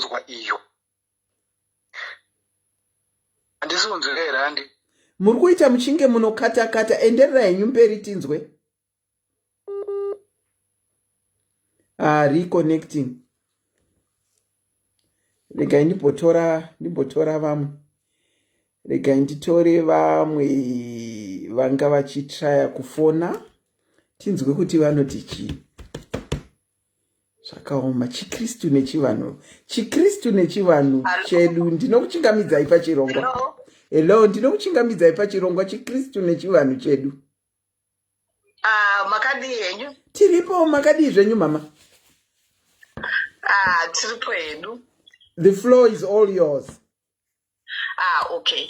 Ndandichida kuuya kuzoexplaina. Ndichiuya ndakamirira maKristu. Alright, hande yedu nayo ndima, it's all yours. Chekutanga chandandichida kutsanangura ndechekuti pachiKristu takapiwa the gift of choice naMwari. Okay. The gift of choice ichiva pakuti you are allowed munhu igift yako kusarudza zvaunoda, whether kunamata kana kuenda kuchivanhu. Okay. Exactly. You are allowed. Mwari akatipa the gift of choice kusarudza. Vakati handisi Mwari anotonga kuti ndinokumanikidza kuti uite zvausingadi. Tinozotongwa kwekupedzesera uko. Asi choice we are given.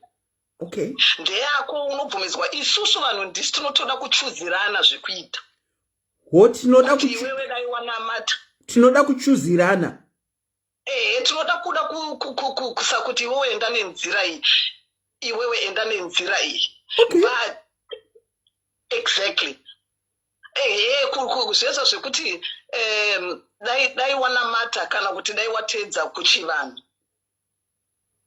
But tichitaura chokwadi muBible we were given the gift of choice kusarudza zvaunenge uchida kuita. I have to respect you mukati ini ndasarudza kana dai angave mwana wenyu kuti ndasarudza kuita chivanhu.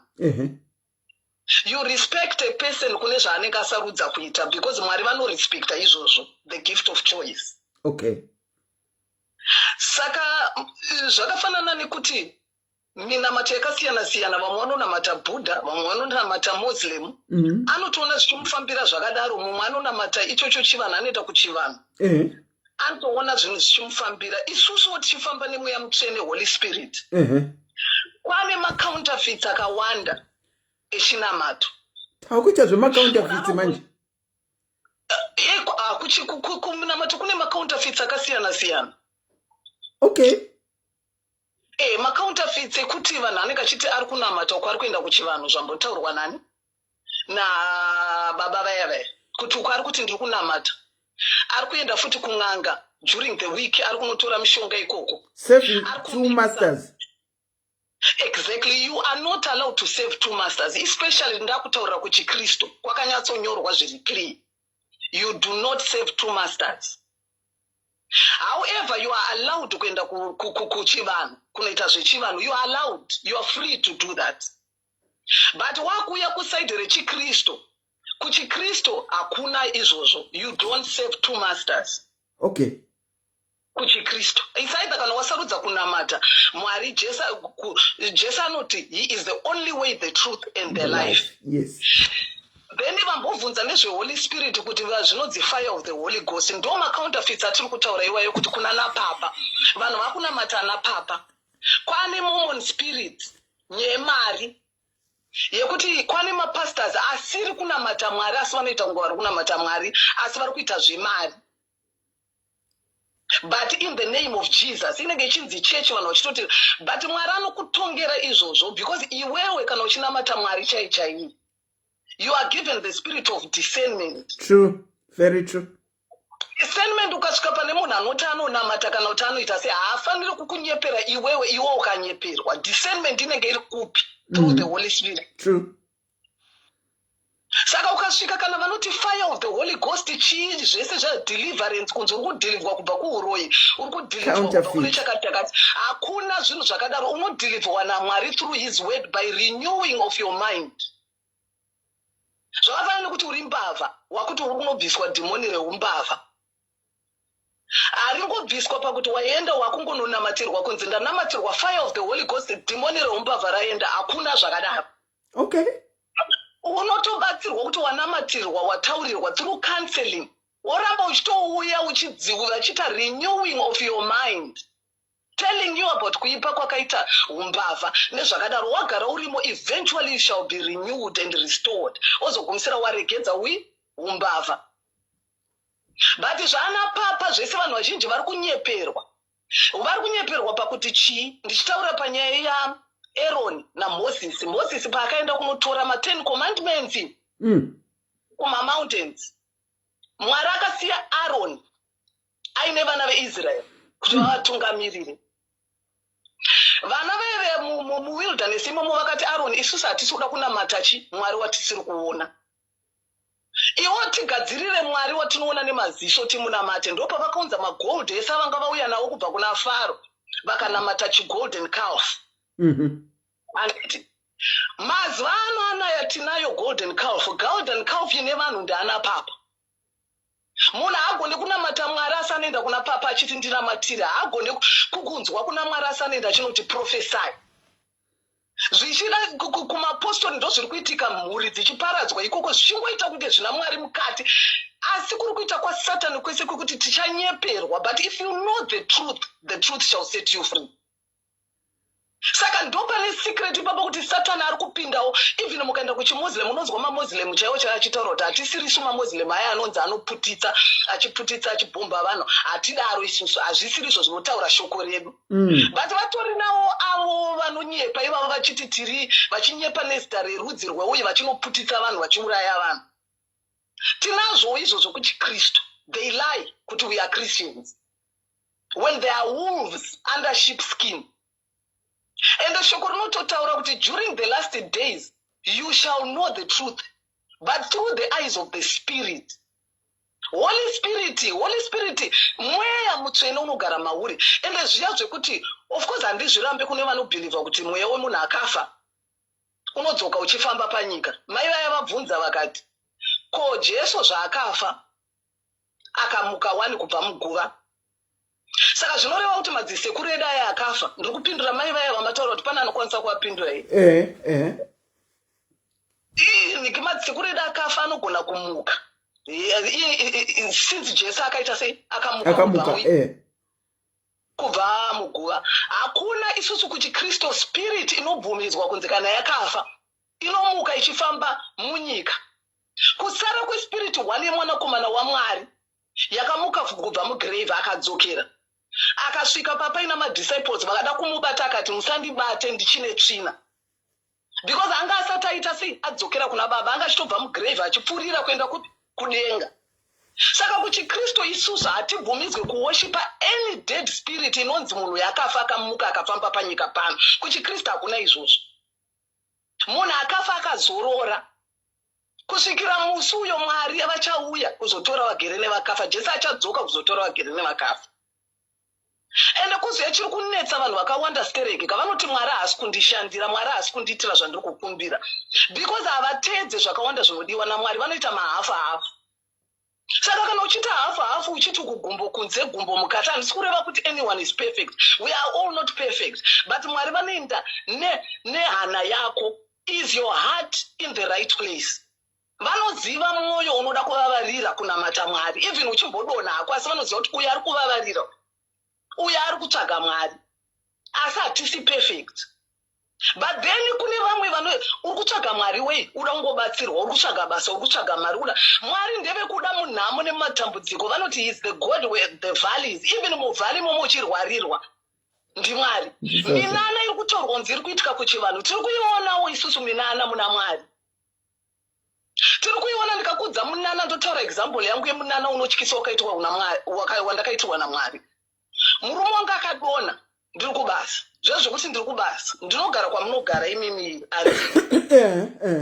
Ndokwandogara. Murume wangu akadona ari kumba. Zvekuti adzoka kubasa aisa bhegi. Apa adona. Adona zvezviya inini onda nditoriwo kwanandiri, but not very far from ikoko, asi ndoshandira kubasa kana ndiri kubasa ndiriko 3-4 days. Okay. Mwari vakakwanisa kutaura neni kuti fonera murume wako izvozvi. Ndakangunzwa kunzi fonera murume wako izvozvi izvi. Kati ndiri kunzwa kuti ndifonere murume wangu ari kubasa. Haisiriyo time yandofonerana naye, handifonerane naye kuma-3-3, ndofonerana naye kuma-5. Ndikatanga kumerera zvinoita vanhu zvezvekuti munhu anomerera aona chinhu chamutyisa. Ndikatanga kumerera miri wangu wese bvudzi kumira fona kuita kunge ndemunhu ari kunditi iwe izvozvi. Ndichifona kudai so. Akandidaira foni yangu achitadza kutaura. Zvezvekuti zvezvekuita kunge munhu aita ari kuchoka. Ndakangoburuka pandanga ndiri ndikamhanya kuenda murodhi kunomisa because kwandandiri kure ndakatsvaga taxi. Ndikashaya because nanaenda ikoko netrain. Ndikamira murodhi kumisa, hanti munoziva kuti kunogwa kumiswe zvemalifti hakuna izvozvi. Because taxi yanga yandiudza kuti 1 hour. Ndikaenda pakati perodhi motorway kumisa motikari ichimira. Zvikanzi uda kuzviurayirei? Nemumwe munhu akamira murungu achindibvunza kuti uda kuzviurayirei? Ndikati aiwa, ndaridzira murume wangu hamena adona. Asi ndiri kufunga kuti aita heart attack. Zvikanzi pinda, ndapinda motikari make bhamhanya bhandisvitsa kumba, ndatosvika zveshuwa munhu atoti raba kumhanya kutore kufonera ambulance kuita sei kuti zvotakurwa kwendakanzi akapona nekuti ndakamuona at the right time. Wow. Which was a miracle. Kuti Mwari kwenguva iyoyo haisiriyo nguva yandinofonerana naye, asi ndakanzwa izwi rakatifonera murume wako. Saka ndinogona kukudzewo matestimony 20,000 ari kuitika mukati meupenyu hwedu pamusaka pekutsvaga pekunamata Mwari. And not kuti uri kumutsvaga Mwari, because vanhu vazhinji vanotsvaga Mwari vachida kuitirwa. Mukaona mazuva ano vanhu vangozara nekuti hey, I want by fire, by power, ndoda kunzwa chakati, ndoda kupiwa chakati, ndoda kuti Mwari andiite chakati. Mwari haadi chinamato chakadaro. You have kungomuda semafambiro angu aiita vanhu kare. Ana Mary anani kungoda Mwari nemwoyo wokuda Mwari.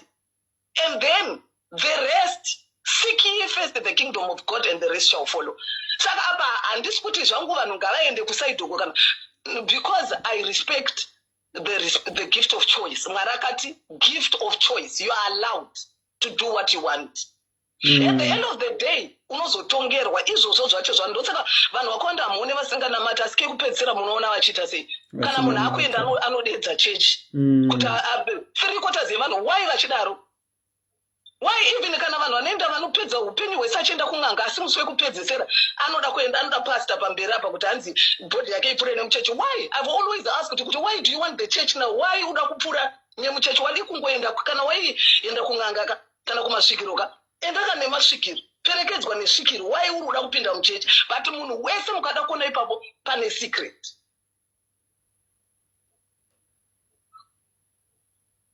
Saka ameno zvakaoma nyaya yacho yakaoma. Thank you so much for enlightening us. Ndisati ndaenda ndogona nyaya yenyika dzenu, nyaya yenyika yedu. Hongu tinogona kuti nyika akaba, nyika takabirwa, takambopinzwa maslave trade, takamboita sei.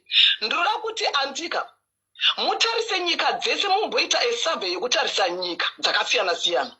Nyika dzinoda zvemasvikiro kusiri kuAfrica chete. Nyika dzinotedza izvozvi zvema-ancestors, zvema-powers, zvemachi. Mukada kutoona nyika idzodzo vanhu vese vari kutambudzika zvokutambudzika zviya kunyika idzodzo. Ini ndakaita survey iyoyo just for my sake, kuda kumboona kuti kunonzi kunonamatwa, even though handisi kuti vanhu vari perfect. Even mukastada mafamilies chaiwo mafamilies anonyatsa handisi kureva vanhu vanotedzana papa. Vanhu vanotedzana papa ava vane nyaya handidi kukunyepera yawo. Inini I don't believe zvangu kuri kunamata because kana uchinamata namata Mwari.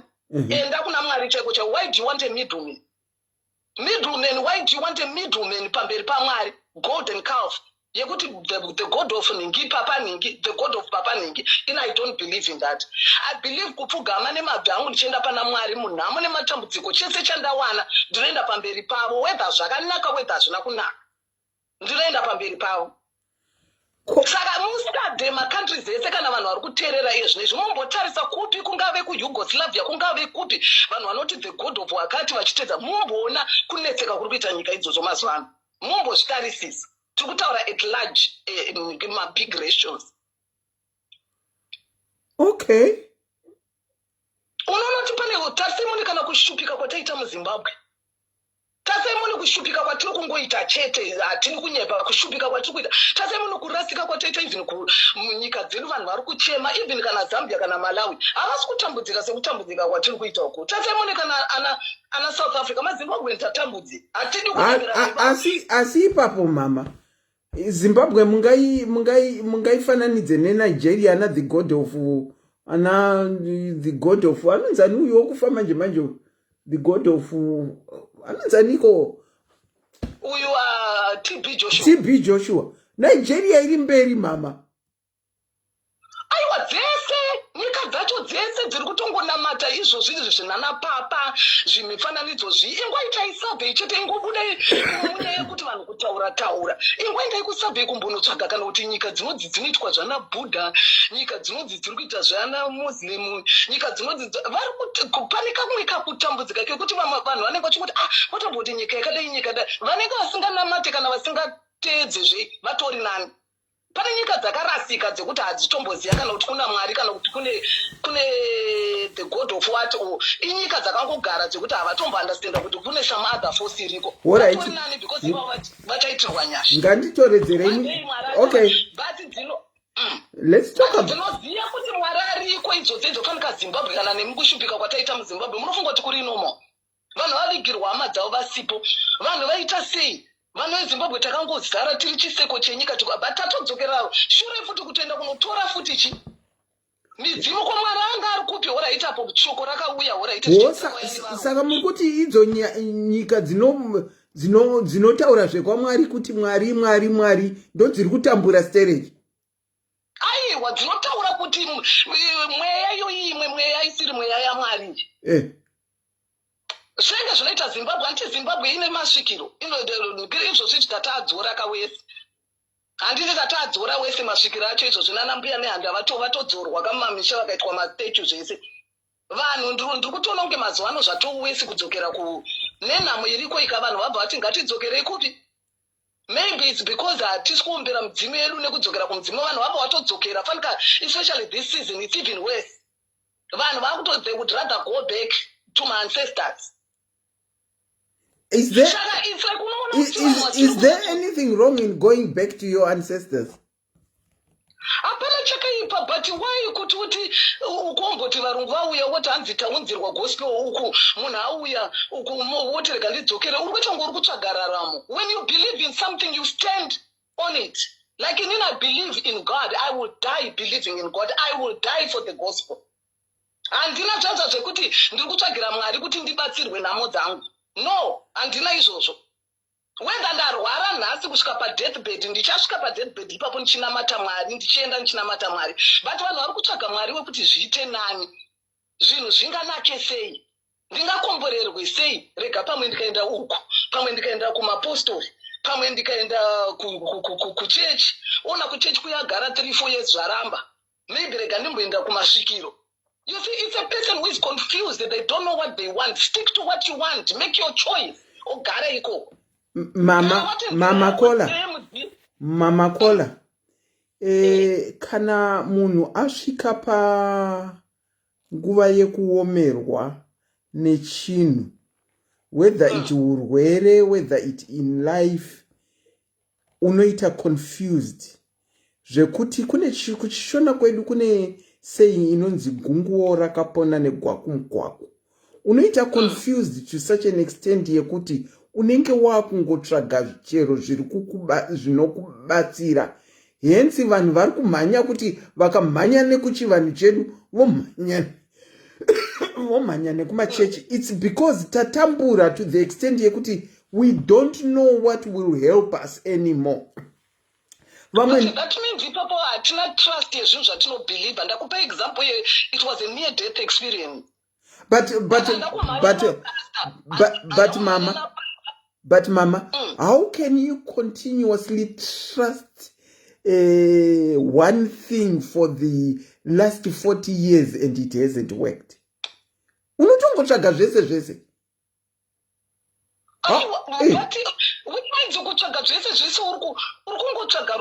You don't believe in, like pane vanhu vanobhilivha nezvemudzimuka haambofa uya kune psychic. Do you know psychic haambofa akauya kuchechi vazhinji vacho? They are psychics vanogara ikoko, they believe in their psychic. True. Kwauya but as right now wakunotika munhu ari kungomhanya kutsvaga zvaari kutsvaga kuti pamwe zvingandinakirewo. But what do you really believe in as a person? What do you really believe in mumu? Iwewe wega hazvisi zvekufurirana kazvokuti dai waenda, because vanhu vazhinji ndezvekufurirana. Ina handina mati Mwari zvokufurirwa nemwe. Ndinoona Mwari zvishosho anoshanda muupenyu hwangu. Zvoti mumwe munhu kana dai ndikasvikirwa nenhamo akauya akanditi munhamo handine matambudziko handidi kunyeperai. I see the power of God in my life.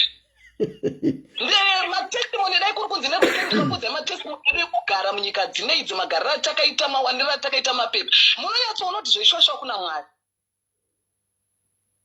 Munonyatsoona kuti zvishosho haasi Mwari wekuti uri kungomhanya kana zvati kwatara zvinhu zvanetsa warwarirwa pano wakunotsvaga kuti mai wendoita serega ndinotsvaga svikiro ndibudo. Which means you don't know what you believe in. Which most of us don't, to say the truth. Izve mapepa zvamuri kutaura laise kana bhururu wangu ndikati jeni yemapepa takapedza kana minamato yataita tiri pajeni yemapepa ndikuseka hangu azvisikese hatichatoizive. But inini hangu personally I believe kuti zvamataura zvekunyika kwedu vanhu vatambura for the longest of your time. Saka kana watambura for the longest of your time, you end up wangotsvaga kuti pamwe ndikaita ichi chinondibatsira. Because here is the thing. A thing yekuti inini I'll stand by this, it's easier said than done. I'll be truthful with you. Vazhinji vedu vechikristu vari kusika refuge at times kuvanhu vechivanhu ivavava. Ukavanzwa vachicriticize vanhu vechivanhu ka and yet munotogona kusangana ikoko kuvanhu vechivanhu. It's so unbelievable. Wechivanhu hacho nditokutora kuti let's say tombopa hedu example kuti if this is just an example vanhu ndinzwisise handisi kuti ndizvo. Tomboti one day zvinomuka zvinzi hakuna chivanhu, Mwari chete ndiye ariko. Itai vice versa. Ndoda kutanga naizvozvo ndozoita vice versa. Toti zvinomuka one day zvinzi hakuna chivanhu, zvese zvinhu zvavaifungira hakuna chivanhu. But God is real. Do you know kuti vanhu vari kuchivanhu ivavo vaitonzwirwa tsitsi naMwari because zvechokwadi vanga vasina revelation yekuti kuna Mwari.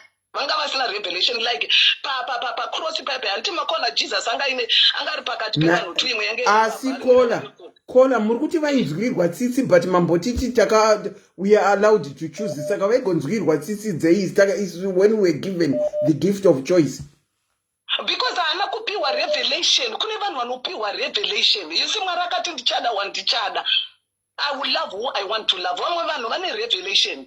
Zvakafanana nekuti pane vamwe vanhu vatori nesvikiro, vatori vanozviti masvikiro, but vatori the gift of prophecy inobva kuna Mwari.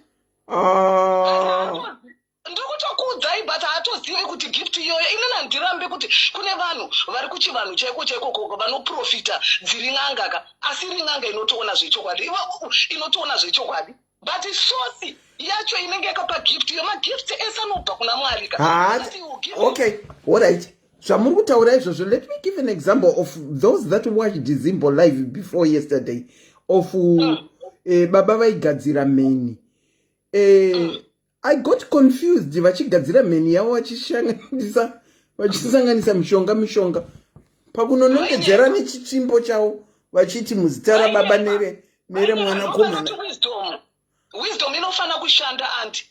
Vanhu vese hamuna kunzwa vanhu vakapindura veve vachita ashandisa potassium neChivanhu vanoziva science. Vakaziva zvaamixa pepe. But ndozviri kunetsa zvacho kuti tiri kunyeperwa kamazimba manje tiri kunyeperwa ndosaka kunyeperwa kukuitwa vanhu kana even vakaenda kumapostori kana kumaprofeti ari kungosvika chinyeperwa iwo wakaroiwa baba wako iwo amai vako vakakuitira zvakati. Nyika yaparara nekuparadzana, mwana hachada kuona amai hanzi akaroiwa naamai, mwana hachada iwo pana kuti unamata Mwari unzwe kuti Mwari vanoti chii. Amai vanotokuchengeta, amai vanotokuda, unosvika ikoko uchinzwa amai vako ndo vari kukuroa. Unosvika uchinzwa nzwisisa vanhu vapera kuparadzana kako Zimbabwe kunenyaya yemaprofesi waya nemang'anga ya achinyepa. Okay, Kola, in conclusion, what are you saying in conclusion pertaining Chikirisitu neChivanhu? In conclusion, zvangu ndinoenda according to the word of God yekuti Mwari gave us the gift of choice. The gift yavakapa Adam na Eva chaivo first creation yake yakacreata mu garden. He gave them the gift of choice kuti nyoka yakauya ichinyengedza ikanyengedza. Mwari angari akasvika ipapo akati kuna Eva usadye apple mchero uyu, but Mwari haana. You know why? Because Mwari angatodzikisa the gift of choice kuti this is the tree of good, this is the tree of bad. And then we were given the gift of choice to choose what we wanted. Eva akasarudza kudya mchero. Anditi ndo pakabva pangoningirikira mankind ipapo. Saka in conclusion vanhu tikaramba chiti uya chiti enda kwakati ka inini I feel kuti ipapo kando pari wrong. Respect someone nezvaanenge achida kuita as long as you are not part of it. Munhu akasarudza kuti ada kuita zveng'anga dzake, regai aite zveng'anga dzake. Vanoda kunamata namatai, but kunamata kwacho musaite gumbo kunze, because hauwane maresults acho kubva kuna Mwari, because Mwari haasi kunyepera, anozviziva kuti unonyepa iwo hausi kunde une ukoko uri kufunga kuti kuchabuda miracle. Mangwana uri kuenda unotora matombo uko, anditi you don't believe kuti I can be a miraculous God who can help you and heal you. You believe kuti ukaenda kwa mining ukanopiwa dombo, pamberi paMwari waisa mining, pamberi paMwari waisa papa, saka you will never get the miracle anyway. Saka you are better off kuti respect zvaunenge wada izvozvo ndizvozvo. Otherwise tinogona kupedza uye achiti chakati uye achiti chakati, but at the end of the day God respects choice.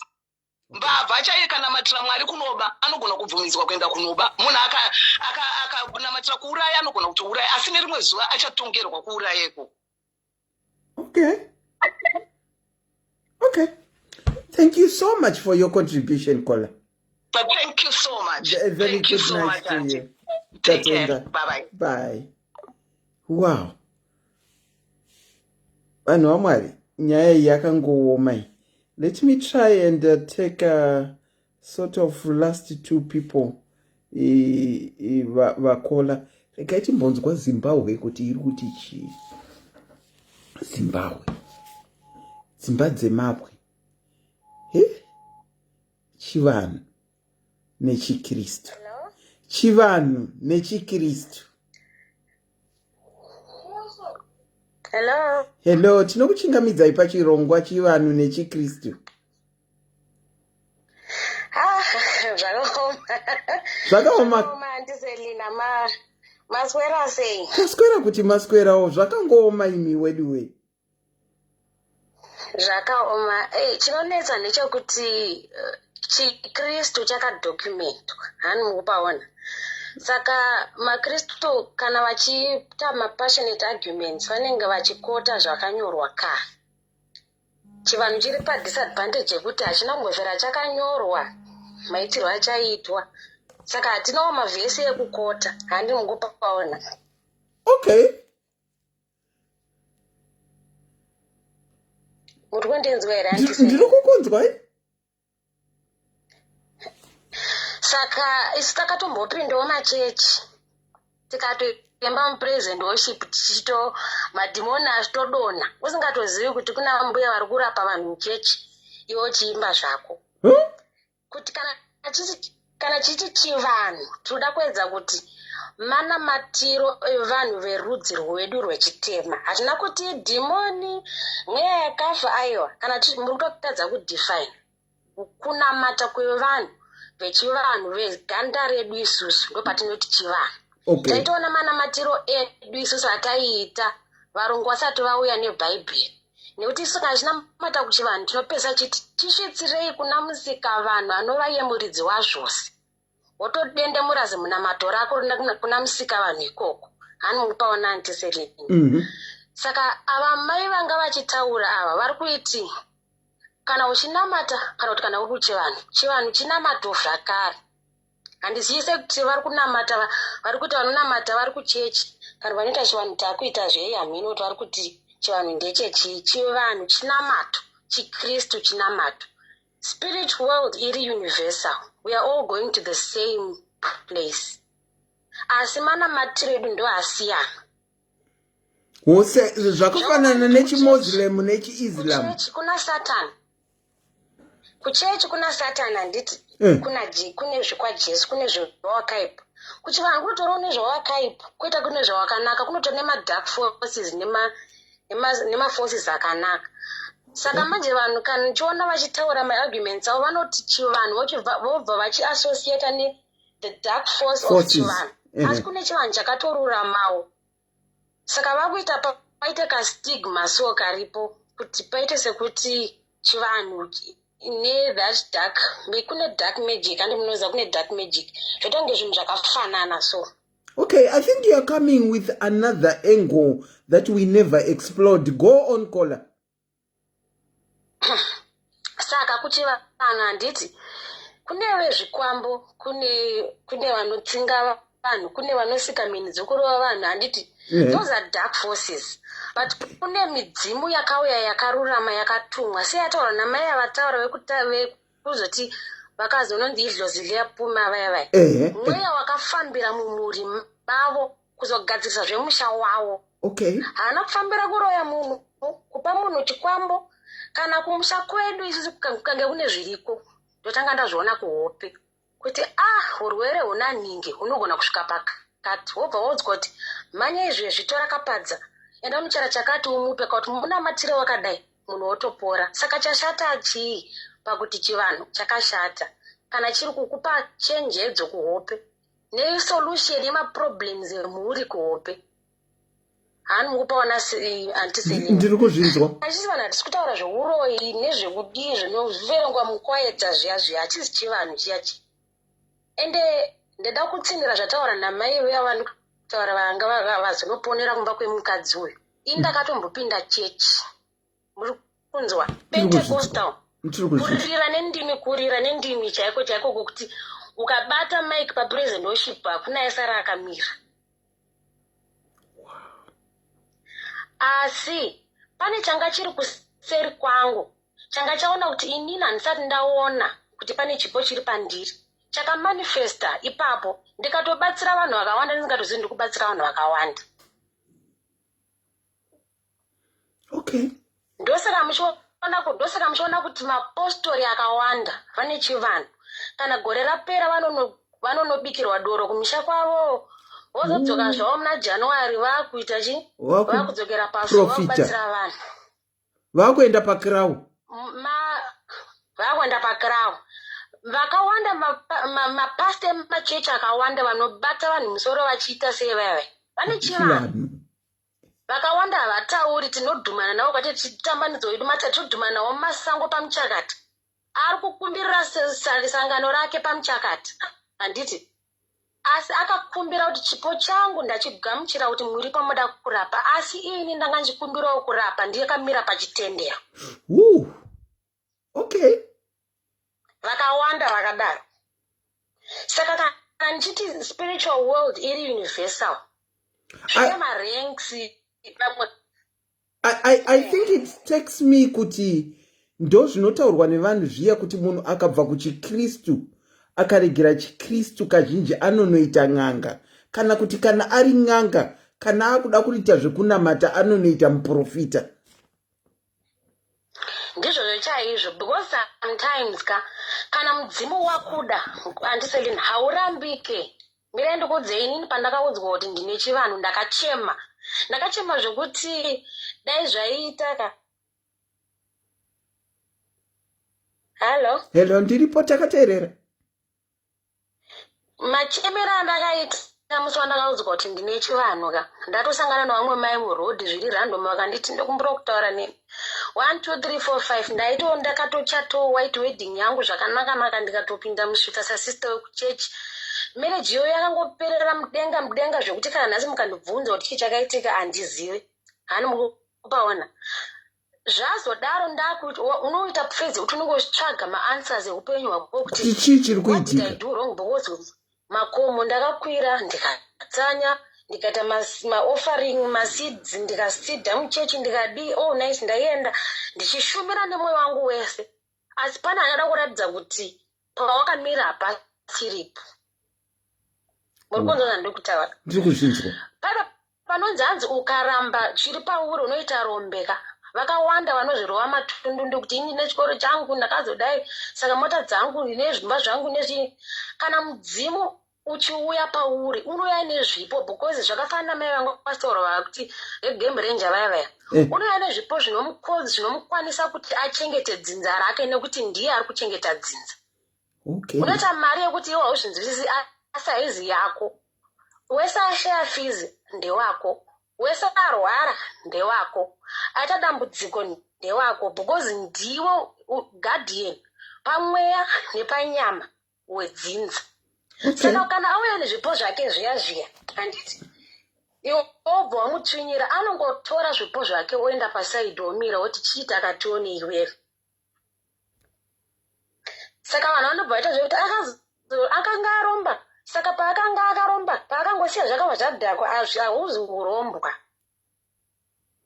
Mwari chavo kavatuka unogona mbopinda pamupata pakaoma chaipo.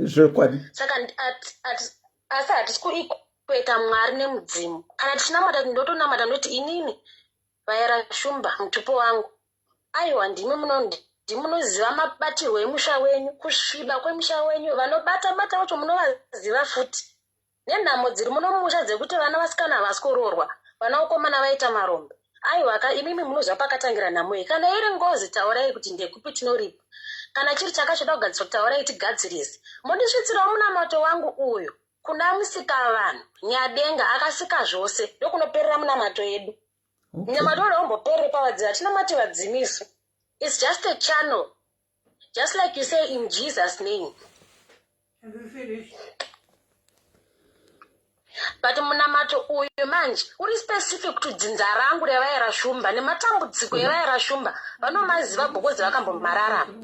Kuti ingawani ini tototi kana mbaba vangu manetsa naye mbuya vangu ningirikeni, ko imi makaroorwa kaviri wani, ko mbuya vangu ningi vakaroorwa kairi, ko vakati vakatomisa imba vakati vana 12, ko isusu generation yedu mati tife tisina varume here? Imi makambenga makamisa dzimba nanatete ningi ndikuvapa maexamples. Nabata. Saka kana tichiti chinamato uchiti itsaida uda kunamata ukada chivanhu tiri wrong. Zvese zvinamato zvinoshandisa nzira dzakasiyana. Tichienda tese kuna musika vanhu, kuna Mwari. Ndokatinonoperera ikoko. Asi kana chakunanga antiselina hauchirambe. Ndochoenda kuudza ichocho. Vanhu vakwana vanoita argument based on theory because haana kumborarama upenyu ihwohwo. Akanyatsodzifamba tsoka idzi anodziziva kana wakambopinda makomo nemakomo. Uchinzwa kwababa Guti, kwani kuBernard Mizeki kwese watsika. Kana wakambofamba rwendo unozvinzwisa kuti une theory yekuti togona kukoterana mavhesi. Asi kune practical yekuti kana chakuda chanzi iwe ndiwo nacho hauna vhesi raunokota chikakusiya, hazviiti. Hanzi muzivi wenzira ndiye mufambi wayo. Ndizvozvo chaizvo andiselini. Wow. Saka imi mune saka nangoti ndijekese. Matijekesera tinotenda chaizvo. Inini ndakazvarwa muanglican ndikazopinda pentecostal. Okay. ndafamba ndatambura neupenyu ndikangoudzwawo nevamwe mai vachifamba murodhi kuti ndazi ndikudze ndaona misodzi yakawanda pachiso chako. Unoziva here kuti kune vari kufamba vanoteera vari pauri vari kuda kuti uvaitire zvinhu zvako zvirurama. Ndikabva ndachema zvisingaiti ndikati handidi kana kuzvinzwa semunhu aiziva kuti ndiri wekuchechi. Fast forward zvakaramba zvakasunga zvechokwadi kusvika ndazotenda kuti I think ndo zvandofanira kuita. Ndoita kudaro zvakangobatana, so pakauya murume aingobatawo matare akangoti 2 months ndakaroorwa zvinhu zvangu zvikafamba.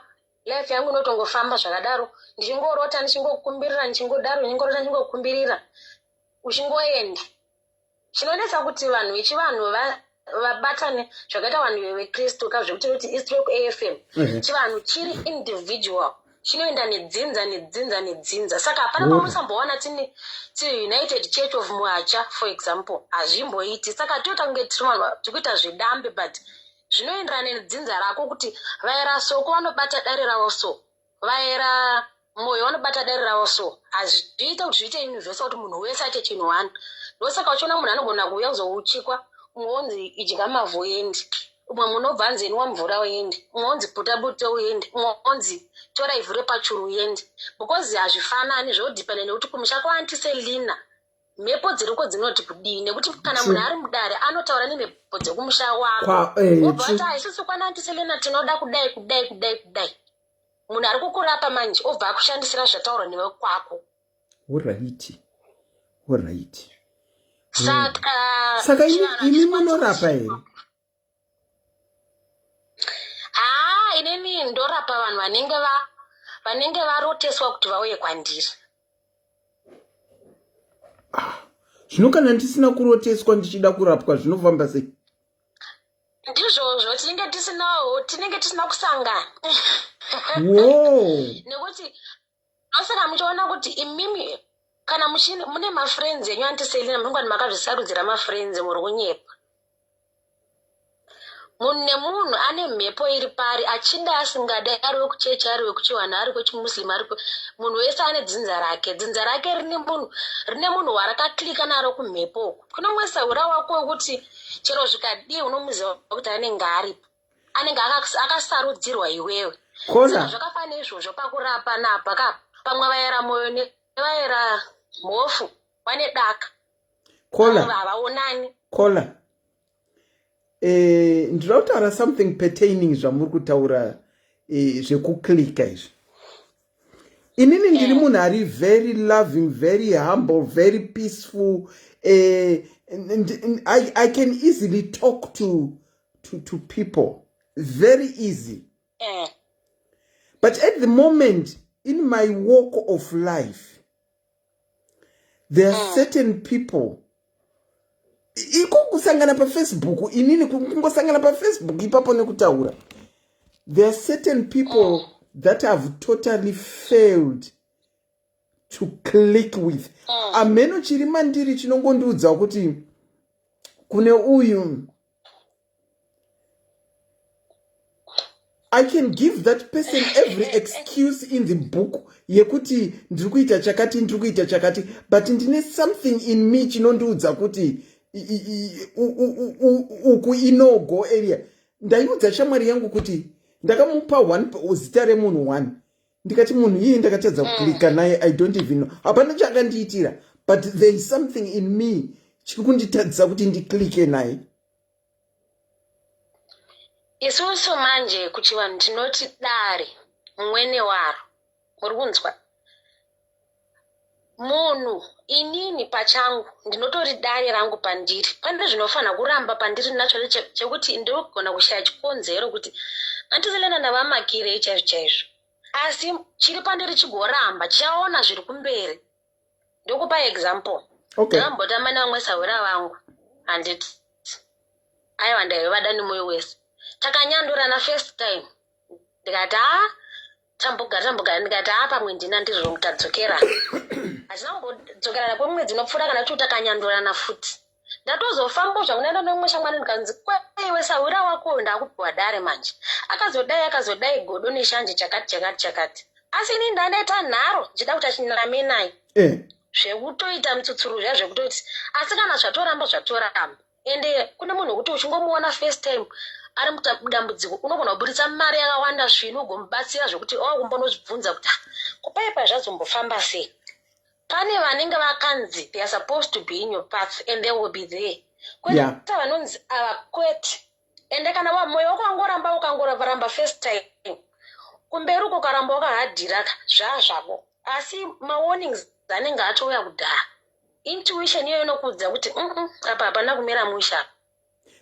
Pane munhu ayuza right word rekuti pane vamwe vanhu vanorema. Right word rekuti chi? Pane vamwe vanhu vanorema. I think ndo zvandachida kunyatsotaura inini kuti munhu iye anondiremera but hapana chaakandiitira but kungomuona nekutaura naye ndinostaka nekuti anondiremera.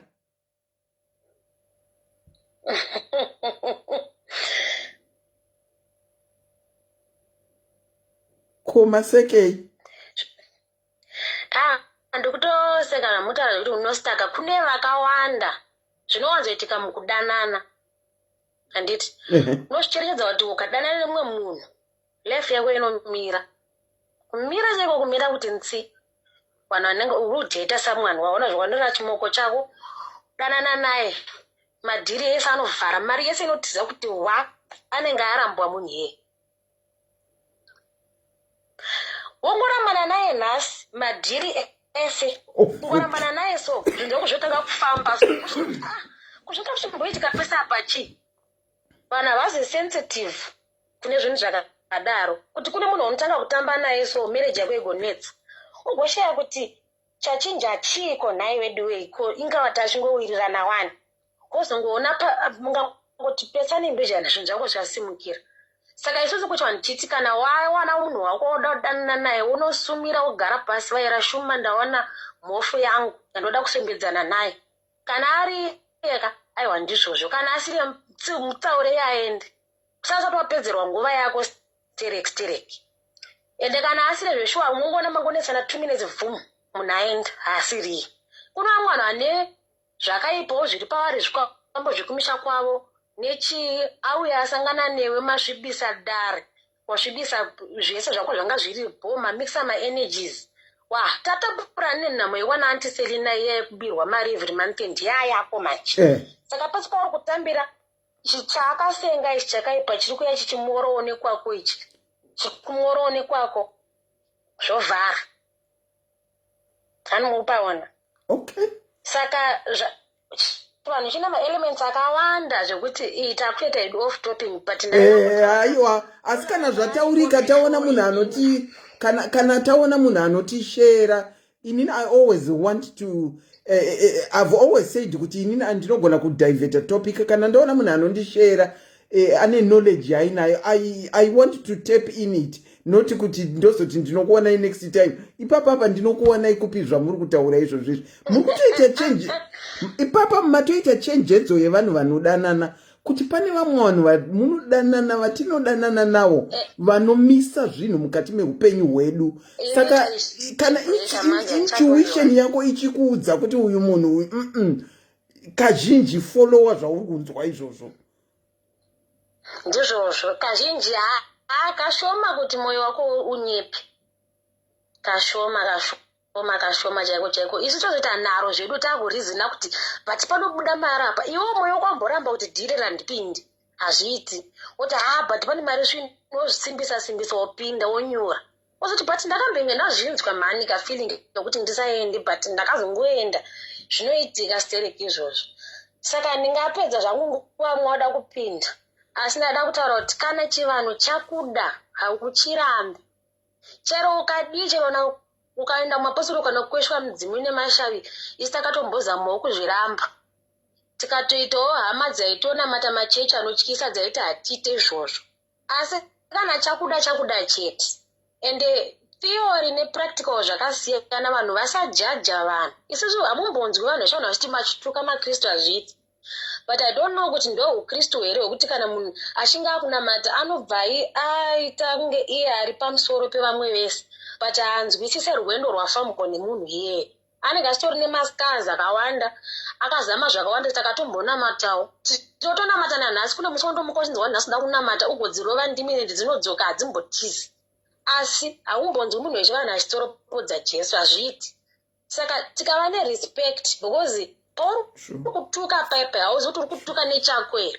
Mimwe minyama yatinotatapura handiti muromo yedu ngaive ine uchenjeri so kana usinganzwisisi chinhu usakasika kuchituka because pauri kutuka pa unogona kutuka nekwako zvako zvikazodhakwa pamhera apa ukazodzoka zvekuchivanhu kuya wakuda kuchinatsurudzwa nekuti pamhosva dzawanga wapara uchizviita kunge iwe uri chamangwiza chemareligion. Ameno hana pakajeka inini regai ndichizorora amwe vapindewo. Regai ndinote nhamba dzenyu kola. Mune dzidziso yakanyanya imimi. We could bring you to one program whereby munongotidzidzisa maringe nechivanhu. Ndolavha wedi rinoizwa na muchemberesoko maringe nechivanhu. Ndichakubatai kuseri kuti timbongoita program yekuonesana chivanhu muchitipa dzidziso fanika seyamatipa iyi. Makanyanya kola. Thank you so much for sharing zvamasheya izvi. Ndinokubatai kuseri. Ndichakudzosai muri guest pachirongwa apa. Ndaita mwana mudiki andiselina ndinoziveiko zvangu. Munoziva kuti ruzivo haruna kuti mwana mudiki. Munombozviziva izvozvo? Manga muchibreka. Ruzivo haruna kuti mwana mudiki. Matiudza zvimwe zvinhu vana antiselina vakakura kupinda imimi zvavasingatozivi. Saka zvamataura kuti kana uine zvinhu zviri pauri zvimwe zvinhu hazvitizwe. Zviri pamuri ndezvekuti mune dzidziso yechivanhu because munogara machiri muchishanda nacho. Andiselina havangataure zvese zvamamuchitaura izvo nekuti havazvizivi. Saka ipapa mato kuda kutotiza zviri pamuri. Ndo zvamakuda kutoita izvozvo. Thank you so much for calling caller. Thank you. Have a good night. You too. Tatenda zvedu. Wow. She sounds very, very young. But vane dzidziso iri very, very deep. Vakomana, nguva yafamba tiri pano. Vechivanhu vauye vatidzidzise vane wisdom. Mapanga Vimbai, thank you so much. She touched on soul ties too. Yes, she did. Ndinokuchingamidzai pachirongwa Chikirisitu neChivanhu. Hello, Andiselina, how are you? Mushe makadini? Tiripo shedu. Ini ndichangoti ga. Ndatikutara kunzwa voice kuti voice ndinoriziva iyi. Taura henyu anti. Ndisitorese ndazvinzwa manje. Pamwe ndambotaurwa ngwandizivi. Aiwa, taurai kunyange zvambotaurwa, taurai henyu. Shoko rekuti chivanhu rinoreva zvinhu zviviri. Okay. Chekutanga, chivanhu zvinoreva mutauro wedu uyo wakapiwa zita rekuti chishona. Okay. Nemurungu. True. And pavashona pachavo makare vaiti mutauro wavo unonzi chivanhu. Okay. Chechipiri, chivanhu zvinoreva bumbiro retsika, mitemo, magariro, mafungiro evashona. Okay. Tsika dzechivanhu ndiwo maitiro anopa munhu kana kuti boka revanhu unhu mumeso nemaonero evanhu vari munharaunda yeugaro. Kusatevera tsika dzechivanhu zvinofungwa kuti zvinotsamisa midzimu uyewo Mwari musiki wenyika. Okay. And mitemo yechivanhu zviga zvinotemwa nemadzishe nemadzimambo enyika. Mitemo hainei nechekuita nemudzimu uye naMwari.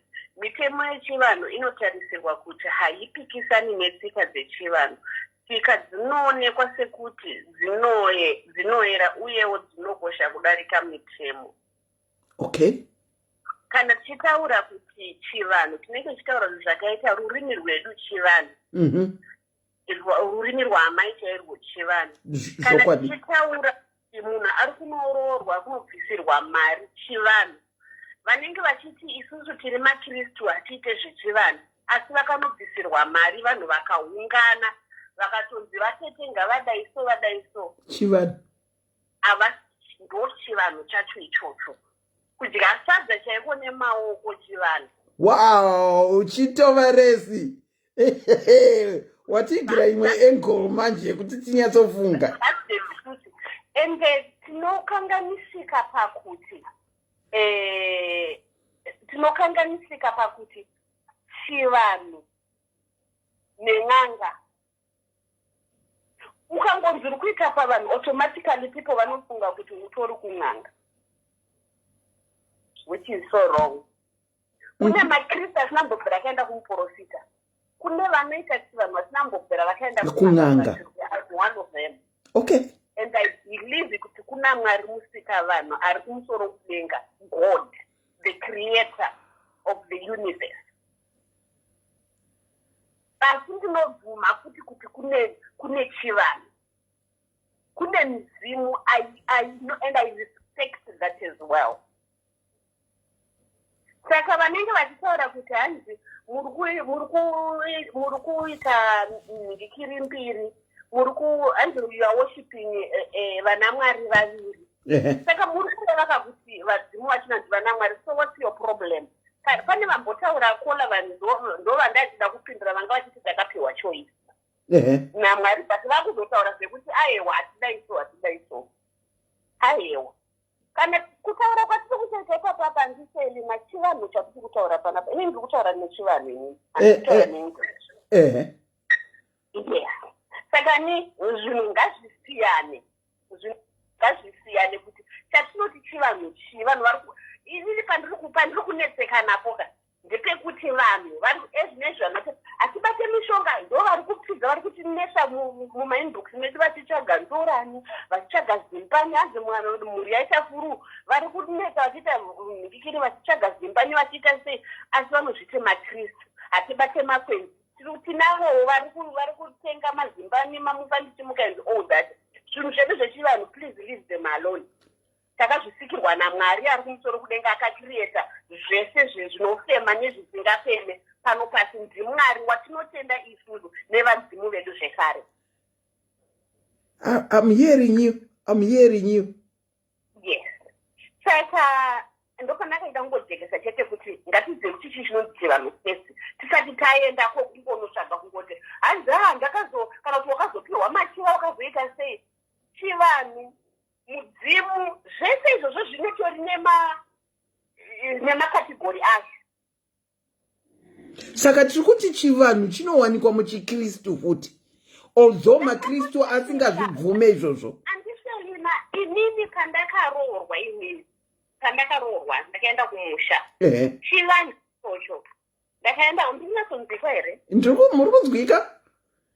Ini ndakaenda kumusha inini, vanhu vekumusha, vana mainini vana sekuru vekumusha kwa mama vanga varipo, vekumusha kwangu inini vaira gumbo vakanga varipo, even vekumusha kwangu gogo vabereka mama wangu ndokune midzimu imwe inototichengeterana nambuya. Ane mudzimu anosvikirwa vanosvikirwa nemudzimu wokwana mbuya. It's very important muchivanhu, vanoita zvechivanhu.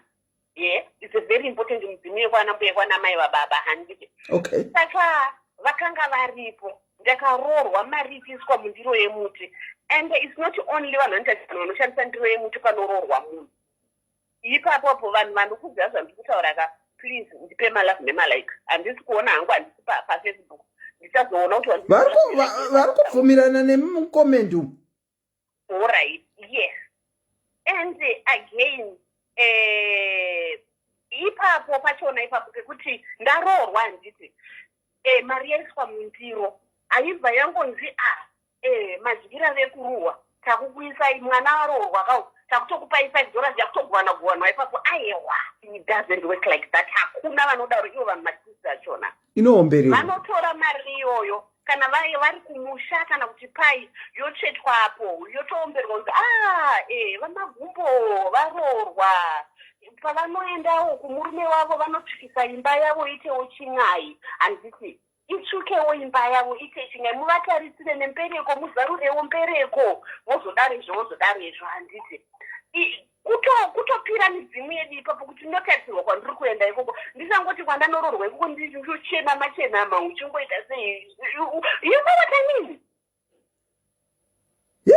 Saka ndo chivanhu chatiri kutaura icho. Ivo makristu vatiri kutaura vari kuramba kuti ini kwangu ndinoita zvamwari chete zvamwari. Tikavabvunza kuti hamuna kuunganidza vanhu muchirorwa here, anotaura kuti hongu. And vamwe vasina vanatombobvira vakaita white wedding yechirungu iyi vakangogumira kurorwa. Even in this country kurorwa chaiko kuzimbabwe kungobvisirwa mari chaiko kuti vana mai vakadya majasi zvinoclassifyiwa kuti wakatororwa in this country. Zvinoclassify saka kana hauna kana kutombochata wakangororwa chete wakangoitirwa zvechivanhu maiziya wakarorwa pachivanhu simple and straightforward. Sit down. Saka anyway ndo wandanga ndinawo muzuva ranhasi handisele namucho zvakanaka nevose vakateerera. Chitova, thank you so much and have a very good evening. Thank you so much. Thank you. Wow, regai tichivhara hedu chirongwa. Ukaona vamwe wakumaira vachiuya vakakuzokutarisa kudai zvinoziva kuti vari kuti when are you coming to bed? I know that is what you are going to ask. No. Okay, I'm winding off. Okay. Aiwa, takuwind off.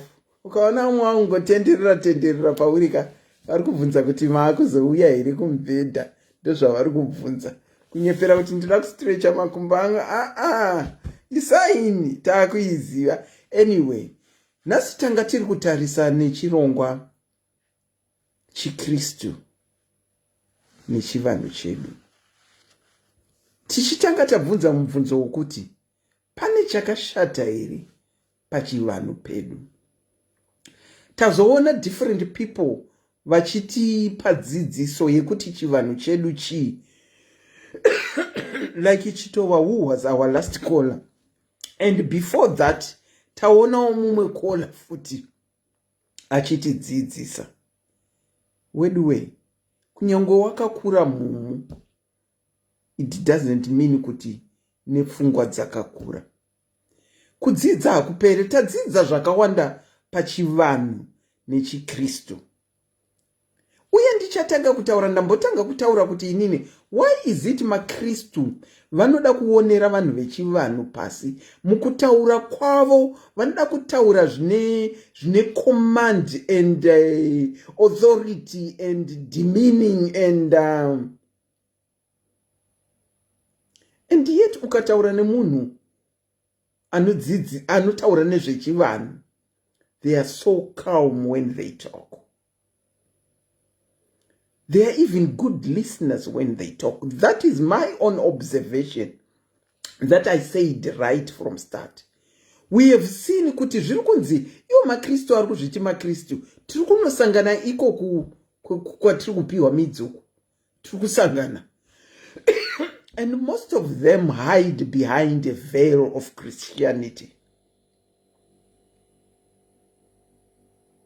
Tataura futi kuti kana uchiti uri mukristu, you are trying to be Christ-like, walk like Christ, talk like Christ, behave Christ-like. But is that what we are seeing amongst the Christians? Kuti tiri kuuya tichituka ipapa tapedza takutaura shoko raMwari. Is that what it's supposed to be? I don't know. But we let a lot nasi. Vamwe vati kwai hanzi une choice yekuchuza kuita chivanhu kana kuita Chikristu. Vamwewo vari kutaura. Tikaona kuti muChikristu nemuchivanhu pane vamwe vanhu vari kushandisa zvese. ndapa example yeZimbo Live yandakaona kuti munhu aita zvechivanhu asi ndakaona achiita muzita rababa neремwanakomana futi. Tiri kuzviwana futi.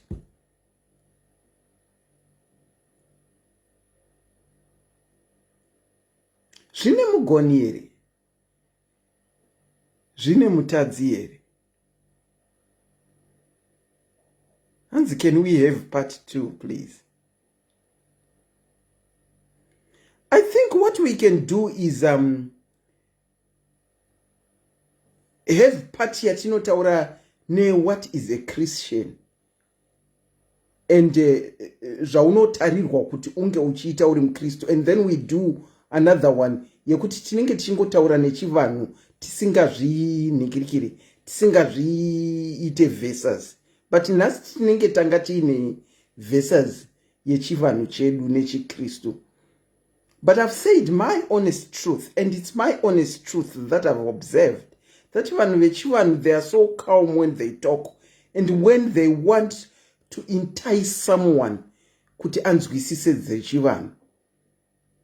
Asi kuchikristu we fight. You fight. It's a fight. It will be a long fight.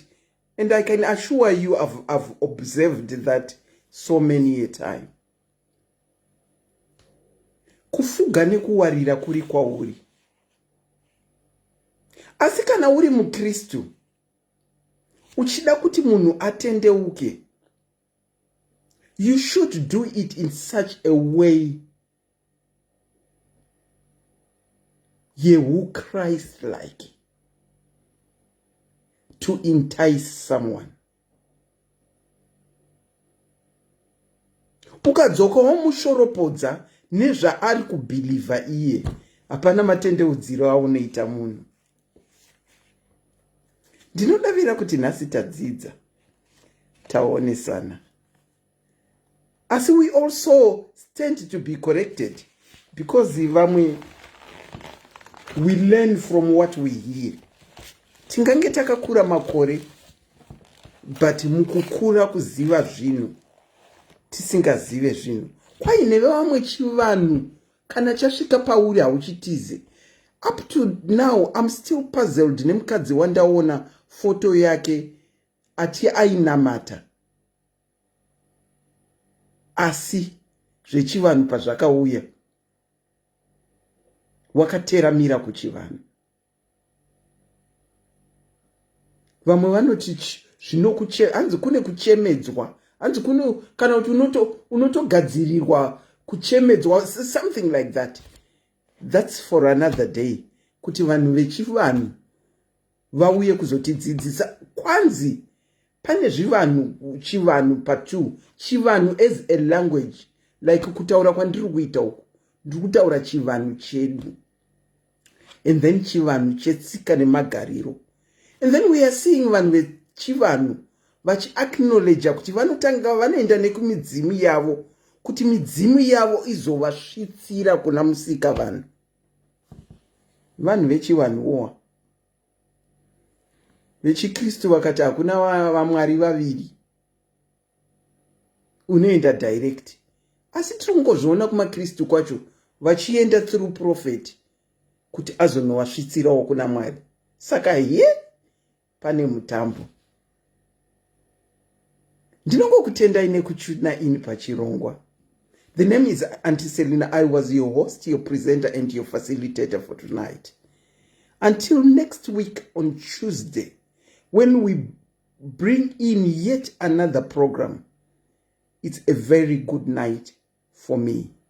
Stay blessed. I'm out.